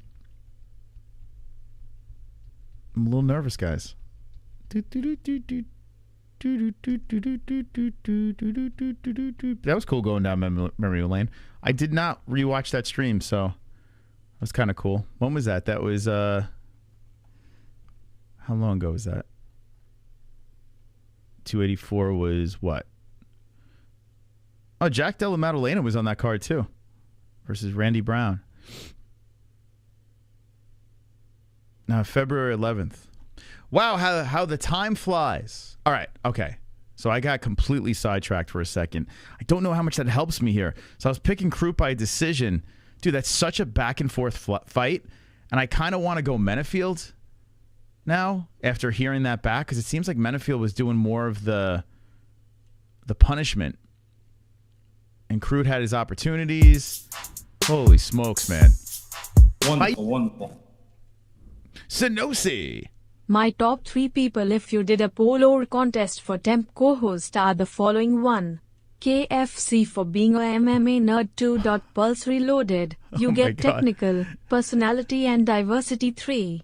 Tied between Sausage and Ann for their big personalities. Can't be me though, lol. Let's see. Who would be good for Fight Buddies? That's a tough question, man. That is really tough. We've done this before though, right? We've gone down that rabbit hole. It would be really tricky. You wouldn't know unless you tried, right? We wouldn't know. Someone could be a diamond in the rough. Kevin would be very distracting. He would be very distracting. His hot takes would throw everyone for a loop. People would be arguing. All right, let's get back to the ceremonial weigh-ins and finish this thing up. I've been streaming way too long, but I enjoy this. All right. I want to look back at this Menafield face-off with Crute, because I kind of want to throw a bet here. I'm a little worried, though. I mean, on a fight like that, I am a little worried throwing a bet. It was such a back-and-forth banger. Let's look at this face-off. Crute did look pretty fiery. Let's see. I mean, Menafield looked like he was pretty fired up. Who the fuck's going to win this fight? Who is going to win this fight? Oh, my God. This is tough. Crute is 35. Like, I want to... I mean, Menafield's 35, excuse me. I want to pick Crute. I do. You know what? Fuck it. I'm going to pick Crute. I'm Menafield. Sorry. I should pick Crute. Fucking hell. All right, I'm not going to bet on this fight. I'm not. I was thinking about it. I was thinking about doing it. I'm not going to do it. It's just too much of a coin flip. I'm going to say Menafield. Shit, man. You know what? Fuck it. I'm going to say a knockout. I'm going to say a fucking knockout. Yeah. All right. Let's do it. Menafield knockout round 2. Okay. All right. It's in. It's in. Menafield knockout round 2. I want to place the bet, but... All right, what do you think? Crute all day? I tell you what, man, after going back down memory lane, Menafield was the one that was like really, like almost finishing the fight, right? Let's see. Put 5. Yeah, I mean, I don't know. I need a mystical tingle. I'm not going to do it, man. I'm not going to do it. I'm going to pick him on Tapology. I'm going to stick with that. Gomez versus Uruguay. Uruguay is 10-0 coming out of Combate. 2 UFC wins on a nice little roll. Wow, she's a pretty big favorite. Mexico versus Gomez. Gomez just beat Bruna. I don't remember. This is 2 months ago. Why do I not remember this fight? It's just one of those nights. So came in Contender Series 1, then lost against Lukbumi, Bounced back against Bruna Brasil. Let's look at the face-off. And check it out. Check it out. Let's look at the ladies. Ladies getting, you know, pushed up cards. But this girl's a prospect, right? So looks like Claudia Gadelha is oh man, this girl. I like the way this girl looks, man. She looks like a fighter. She's got like a dude build. Yeah, she got whoop her ass. All right, easy pick right here. Could even be a finish. Knockout decision. Has she lost? No, she's tough. All right, we'll say decision. I'll give her the benefit of the doubt. So, Uruguay, decision. All else fails, decision. Another youngster. Damn, Tyra's on this card along with the Simon kid. Wow. So you got two young prospects. This is at bantamweight. 130. What, catch weight? What the fuck? Why is this? All right, can someone help me out? Did this guy come in short notice? Yeah, I'm assuming Tyra is fighting this guy off of short notice. This guy, Contender Series, he lost. Then 2 wins. So, and he's fighting a 130. So I guess that's short notice. Yeah, Tyra, there's no doubt about it, he's going to win this fight. But let's look at the face-off. Look at the way he's looking, this kid. He's got, yeah, it's a good stare. Let's go. All right. All right. Look at that. They can't even separate these guys. $130. Okay. Tyra's going to kill him. Tyra, how's this guy lose? Decision? Wow, he's a tough kid. All right. He's Mexican, so I'm going to give him the benefit of doubt. Although I'm going to say decision. Fuck it. I'm going to give this Mexican the benefit of the doubt. Coming in short notice. Okay, move on. Rolling through. Okay, so the retirement fight of Robbie Lawler. Oh, man, I would love to pick him. I just can't. But will we see some vintage here's his last. Wow, is he emotional? Here, let's listen to this. This is gonna be cool. The crowd's liking it. Official weight 170.5.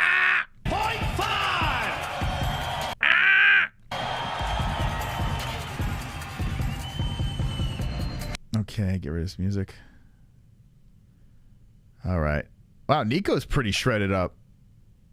Man, Robbie's a beast. Look at this. Good respect by both guys. All right, it should be a good scrap. I think Nico's going to win. Lost to Phil Rowe. Beat Alex Oliveira. Lost to Michelle Pereira. Donald Cerrone. Oh, that was nonsense. I tell you what, though. Lost to Brian Barberena. Should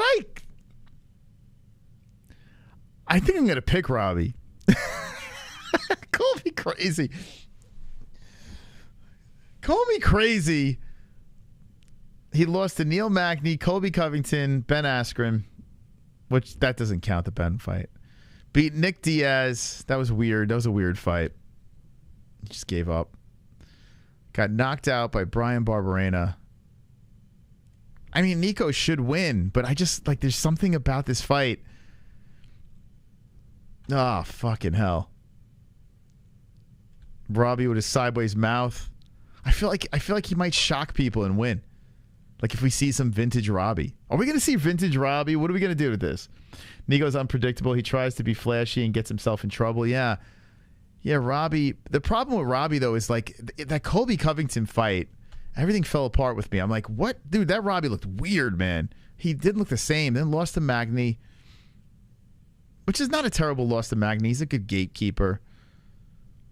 Nick Diaz is the shell of his former self. Oh, fucking hell.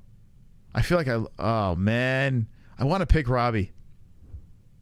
I really do.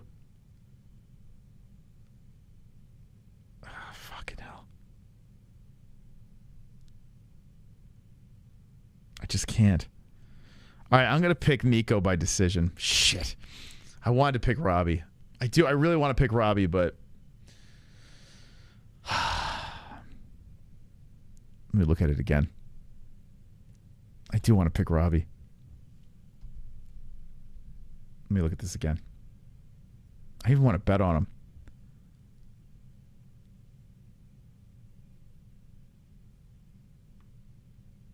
Ah, fucking hell. All right, I'm going to pick Nico. I'm going to go with Nico. I want Robbie to win, but I'm going to go with Nico.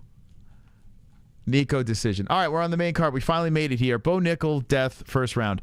I know this kid says he's got good takedown defense, but first round seems about right.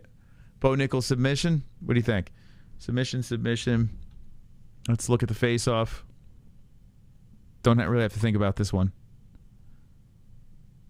Bo Pickle Nickel. Official weight 1. How? Why is he on the main card? What's going on here? Okay. Little Jamaican. He is a little fucking... Wow, look at the size of this guy, but he's like a little fire hydrant. I tell you, Jamaicans are tough. They're strong. I wonder if his size is going to be a problem for Bo. Trying to get a hold of him. It's like wrestling your nephew. Nah, I'm going to stick with my guns. Bo submission first round. Done. All right. Jalen Turner, how dare you miss weight? You're already 6'3", for God's sakes. And then you got to miss weight? What did he come in at 158? So the fight's still on. He loses 20%. Dan Hooker's a beast. He just takes the fight. Badass. Don't know if this is very advisable. But he takes it anyway. He's not going to bow down. We got Ellen DeGeneres hitting the scale. What's going on here? Why? Why, dude? What are you doing? What the fuck? This is a side effect of hanging out with Izzy too long. 55.5 for Mr. Hooker. Come on, man. Dude, what the hell, bro? Oh, my God. It's not even Slim Shady. He's got some, like, emo anime haircut. Like, I don't know. Shit looks like a weird-ass... Let's say some sort of Ken doll. Like a malfunctioned hipster Ken doll. Looks like some lesbian haircut. I don't know. All right. Listen, Jalen's going to win. So Turner lost to Gamrot. Split decision, close fight. Brad Riddell, submission, knockout, submission. Damn, this could be interesting. Arnold Allen got knocked out, submission. This could be a good scrap. I'm going to say Turner. All right, I'm going to say Turner knockout in 2. Turner knockout in 2. Here we go. Robert Whittaker, Dricus du Plessis. Man, I haven't made any bets yet. I might have to go back into the card and find something. I don't want to make a bet if I don't believe in the bet. This might be this might be the one that shocks us here. I'm from New Zealand, so I hope Dan wins, even though his hair is cut as trash. I have nothing against Hooker, yeah. It's just a weird look that he's got going on, but whatever works. Look at Duplessis getting up in his face. This is air passage. Yo, this might be... This could be a fucking banger. Dude, this could be like...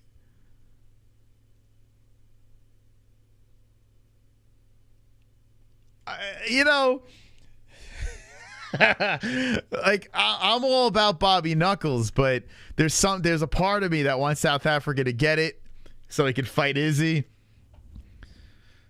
Wow. Duplessis has been getting shit on by fighters, by YouTubers, just saying that he's trash. A lot of fighters have been going online and saying that Duplessis is a can, he's trash, he's this, he's that. Dude's 19-2-0. Derek Brunson, Darren Till, Brad Tavares. I mean, what he did to Darren Till, think about this. He finished Darren Till. Yo, remember when Bobby Knuckles fought him? They went to a decision. That baffles me. That was 2 years and 11 months ago, but it went a decision, and Whittaker was a little reluctant. A little, like, I don't know, it was strange. And then he submitted Darren Till. Now, I don't think he's going to be able to submit Whittaker. So he got a decision on Brad Tavares. That doesn't really mean much. Brad, I don't know, it's kind of underwhelming. So it seems like he's got to finish his opponents, right? In order for Dricus to get the win, he's got to be finishing dudes. And I just don't think he could finish Whitaker. So, like, a decision win would make a lot of sense. Whitaker could get that. Whitaker's good on the ground. He's got really good striking. Super intelligent. Got to go with Bobby Knuckles. But I'm going to say this. I'm going to say decision. I'm going to say Whitaker by decision. I think it's going to be a banger. And if Duplessis could somehow finish Whitaker, it's a different game. He did lose to Adesanya when he got finished the first time. He has been run through before.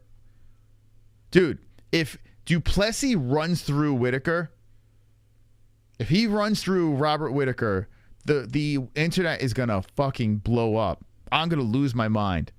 Whitaker got broken down second round by Israel Adesanya. Israel just had his number. Robert Whitaker didn't even look like himself in that fight. He was jacked, but he looked like he was shook. Duplessis has a chance to shock the world, but I can't pick him. So I'm picking Robert Whitaker by decision. I really want to pick Duplessis, but I'm not going to do it. Now, here is one where I might actually place a bet. Pantoja clearly has Moreno's number, but that was many moons ago. This is a different Moreno. Moreno's starting to hit into his prime. He's a champion. He's pretty much done everything he had to do to prove himself.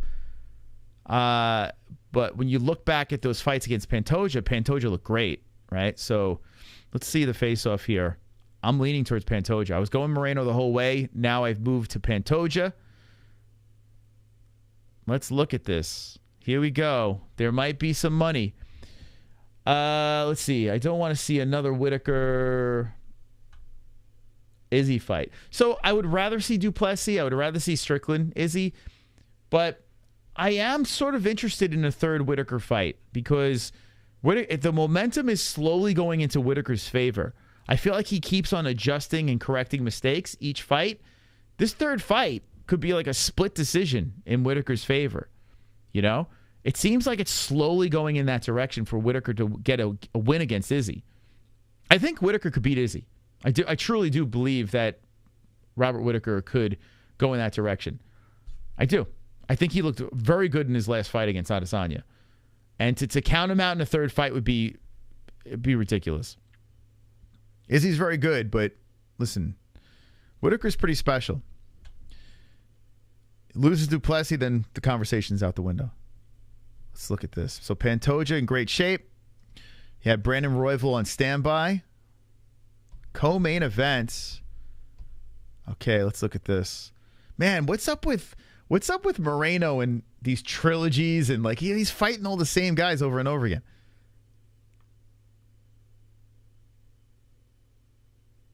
Oh boy. Oh boy. I think Pantoja's daddy. I think Pantoja's daddy, guys. Fucking hell. I think Pantoja's daddy.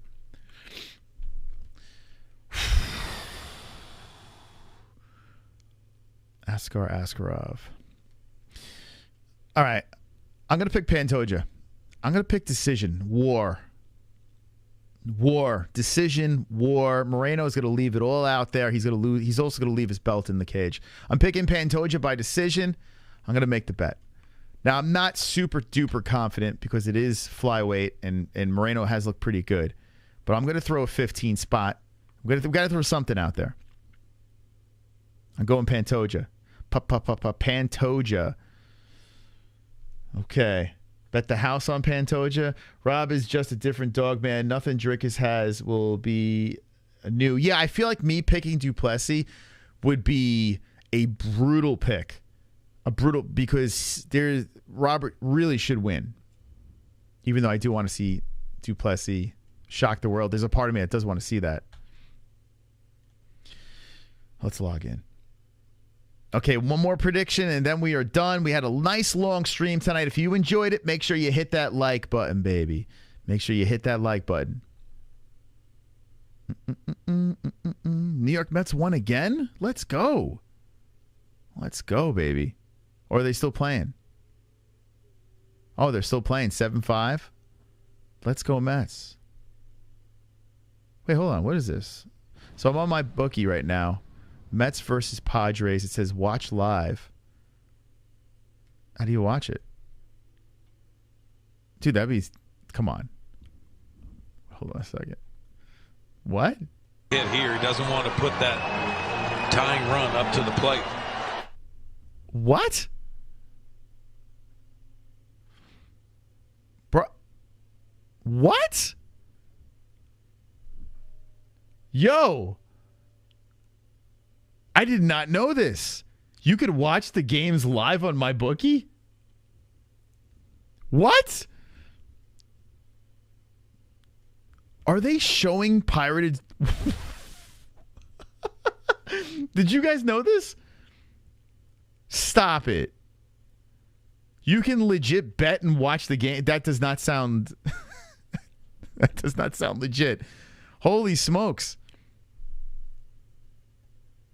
Oh my God. Yeah, you can watch the games live. What? Shh. I don't want to SCHAUB them. Okay. All right. Can you do it with other games? Dude, could you do that with football? Could you do it with the UFC? Holy shit. Dude, what the hell? Oh my God. I have a conversation to be had with them. I'm very curious about a couple of things. All right. Anyway, well, go to mybookie.ag. I'm pretty sure you're not getting that anywhere else. Go to mybookie.ag. Promo code MMA-HOLES for 100% match in your first deposit. And if you bet other sports, apparently you could watch them there too. Wow. I did not know that.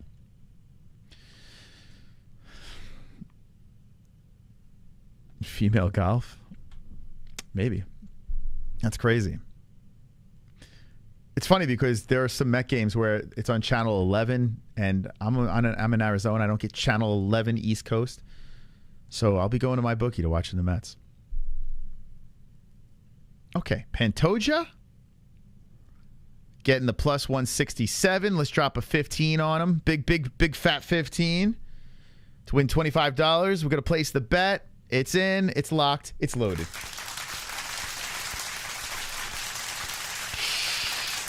Come on, Pantoja. Knock him out. All right. Now, Yair Rodriguez versus... I've been going Volkanovski the whole way. I'd be surprised if I pick against him. But let's look. Yair getting plus 290.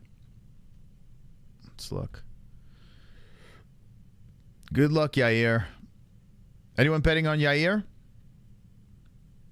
Good luck. I don't see you winning. Look at so what is on his cheek? What's going on here? I know it's a Band-Aid with a UFC belt. Is there a cut? Did anyone ask him at the press conference? Does anyone know what it is on Volkanovski's cheek? Is it a serious cut? Like what's going on there? Does anyone know? He got cut in training, so it is a cut. Dude, how bad is that cut? That he's still fucking walking around with a bandage on his thing. Like, don't bet on this fight because we don't even know what the hell's under that bandage. Herpes? Nelly Volk? 2020 Nelly. I won't underestimate the underdogs, though. Has to be a cut. Well, it can't be that big of a cut, right? Because the middle part is what covers the cut, and it doesn't look like it's a massive bandage, but all right. Let's look at this face-off. Let's dissect this. Respect. Volk's always undersized, but he's got that long-ass reach. Wow. What do you think? A flying knee? A spinning elbow? I'm not picking Yair. He's too emotional. He's too weak. He's mentally weak. Yair Rodriguez. He's not as mentally strong as the Bird. Yair, this is a long time coming and an why am I talking like this? Did Joe Rogan always talk like that? Absolute huge fight for you. Give us your thoughts on what's going to go down tomorrow night. Antes que nada, ¿cómo está mi gente mexicana? Muchas gracias por venir aquí. Yes, Viva Mexico. Qué barbaridad. Jamás me imaginé ver una arena tan repleta de gente que viene a apoyarnos nada más aquí a nosotros los mexicanos. Estamos haciendo crecer el deporte exponencialmente. Anyone can translate this? En todo México, no solamente en México, en todo el mundo estamos cambiando la historia. Yo no tengo que decir a todos ustedes. English. Ah, so fuck. Okay. I was just saying thank you to all my Mexican fans for to come here. And we are building the sport together. Not only the sport, but we're changing lives together. And I don't have anything to say about my opponent. Everybody knows he's fucking great. And we're going to do a fucking great job Okay, I like the respect. tomorrow night. And just wait for that. And All right, good. thank you, brother. Fucking. Good luck to you, sir. Thank you, brother. Fucking. All right, there we go. Yair Now we're here with our... Rodriguez, ladies and gentlemen. I'm here with the champ. Ah! Alexander. Wow, is he getting booed? This is a huge fight for you. Obviously, coming off of this, the attempt to become double champ. Now you have an opportunity to defend your featherweight title against the interim champ. Give us your thoughts on this fight. Mate, it's been very respectful, obviously back and forth. I gave him the respects. I've been saying he's dangerous, but all that shit stops tomorrow. I go out there, I'm going to squash him. I'm going to do my thing. And still, baby, let's go. Okay. Thank you, Volk. Yeah. How you going to beat him? Let's see. It's not like, yo, it's so hard to finish this dude, man. He's very durable. He could take a beating. I could see some sort of doctor stoppage or something. I could see Yair just doing something too risky and Volk being able to stop him. I do see it. All right, I'm going to say Volk I'm going to say like a TKO in 4. I'm going to say Volk TKO in 4. All right, we're going to save it up. And we're in, baby. We're in. We're locked and loaded. He's going to kick the shit out of Volk. That sounds like wishful thinking. It would be something else, though, if Yair and Moreno come out as champs. Little Seal wants to thank everyone for stopping by. So, and thank you for thanking people for stopping by. But yeah, I would want to thank everyone for stopping by tonight. It's been a magical stream. We went down memory lane. We played the points game. Thank you for the donations. Thank you to the members. Thank you to our sponsors. And go over to our fight reaction stream. It's scheduled. It's ready to go. It's locked. It's loaded. Hit the like button over there. It doesn't hurt to hit the like. And go share the stream out. Oh, yeah, packages. Oh, fucking hell.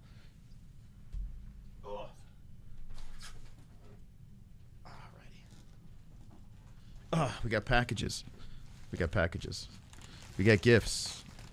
So I'm going to open them real quick. If you stayed this long, you get to see packages be opened by beautiful MMA-Holes. This package over here, it's from Amazon. I don't know what it is. I have no idea. So let's open it. Okay. It looks like it's some clothing. Does it have a note? Let's see.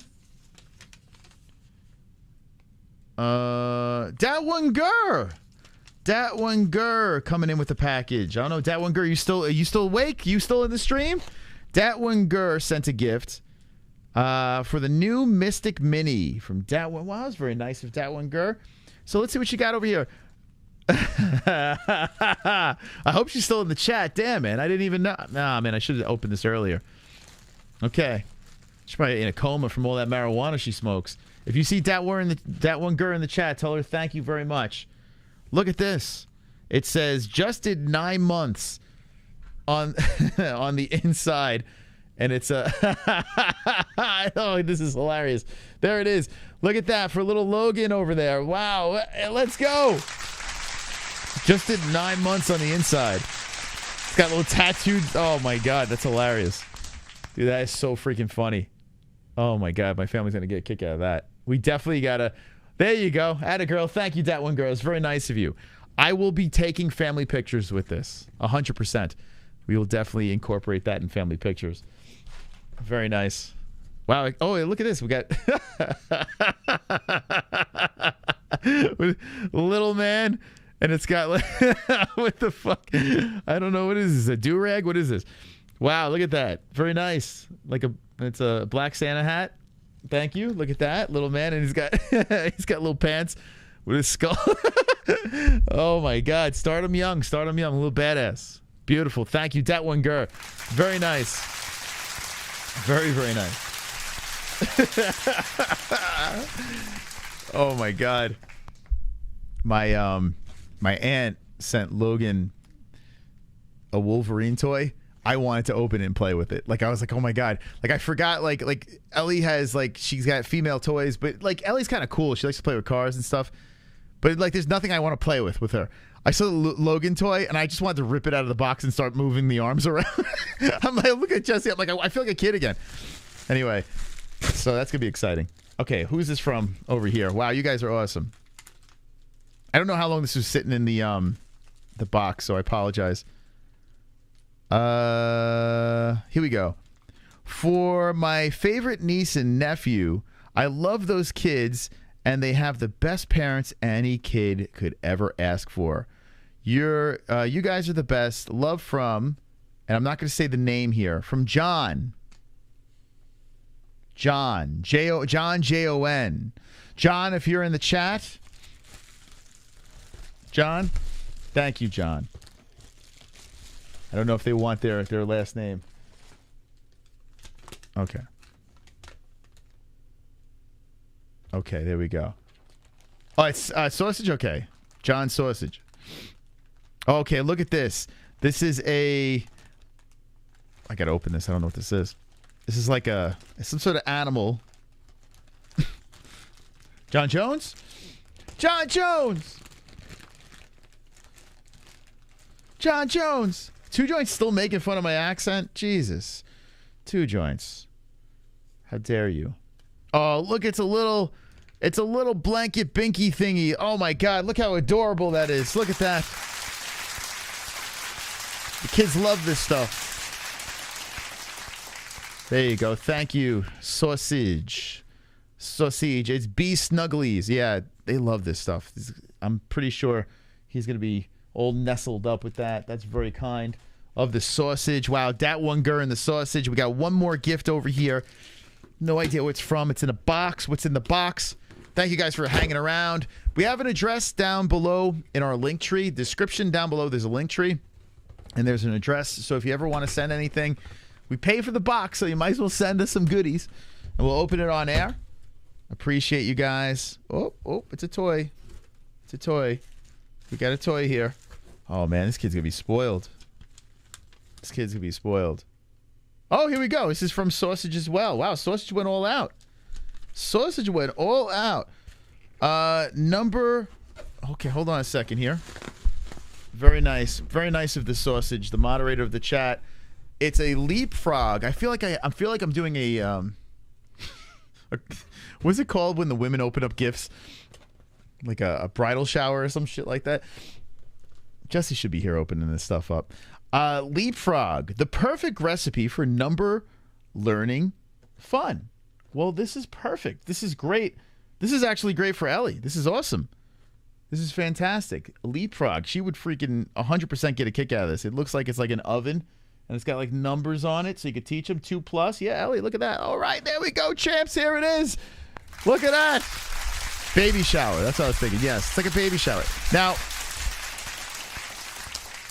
it doesn't have magical powers. It's green, so it's a little transparent. But you can still get the idea, right?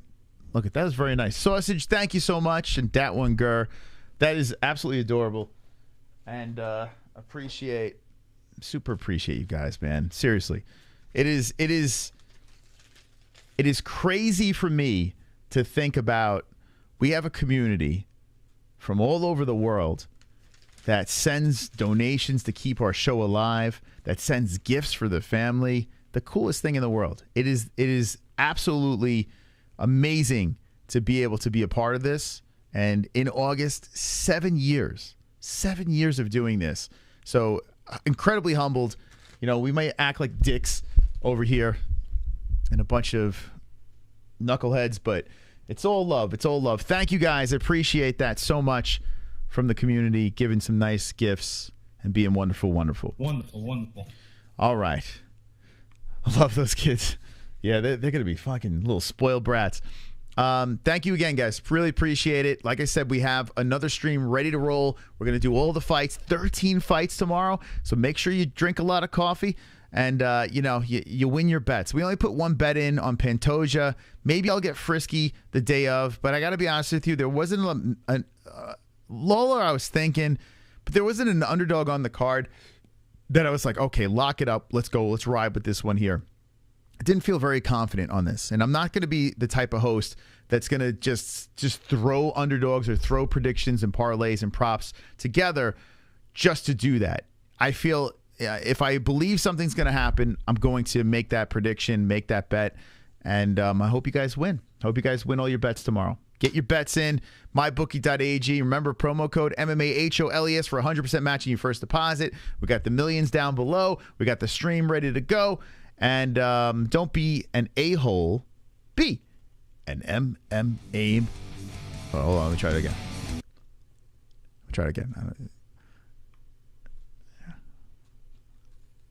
I only came up with the slogan. Don't be an a-hole. Be an MMA hole. Good night.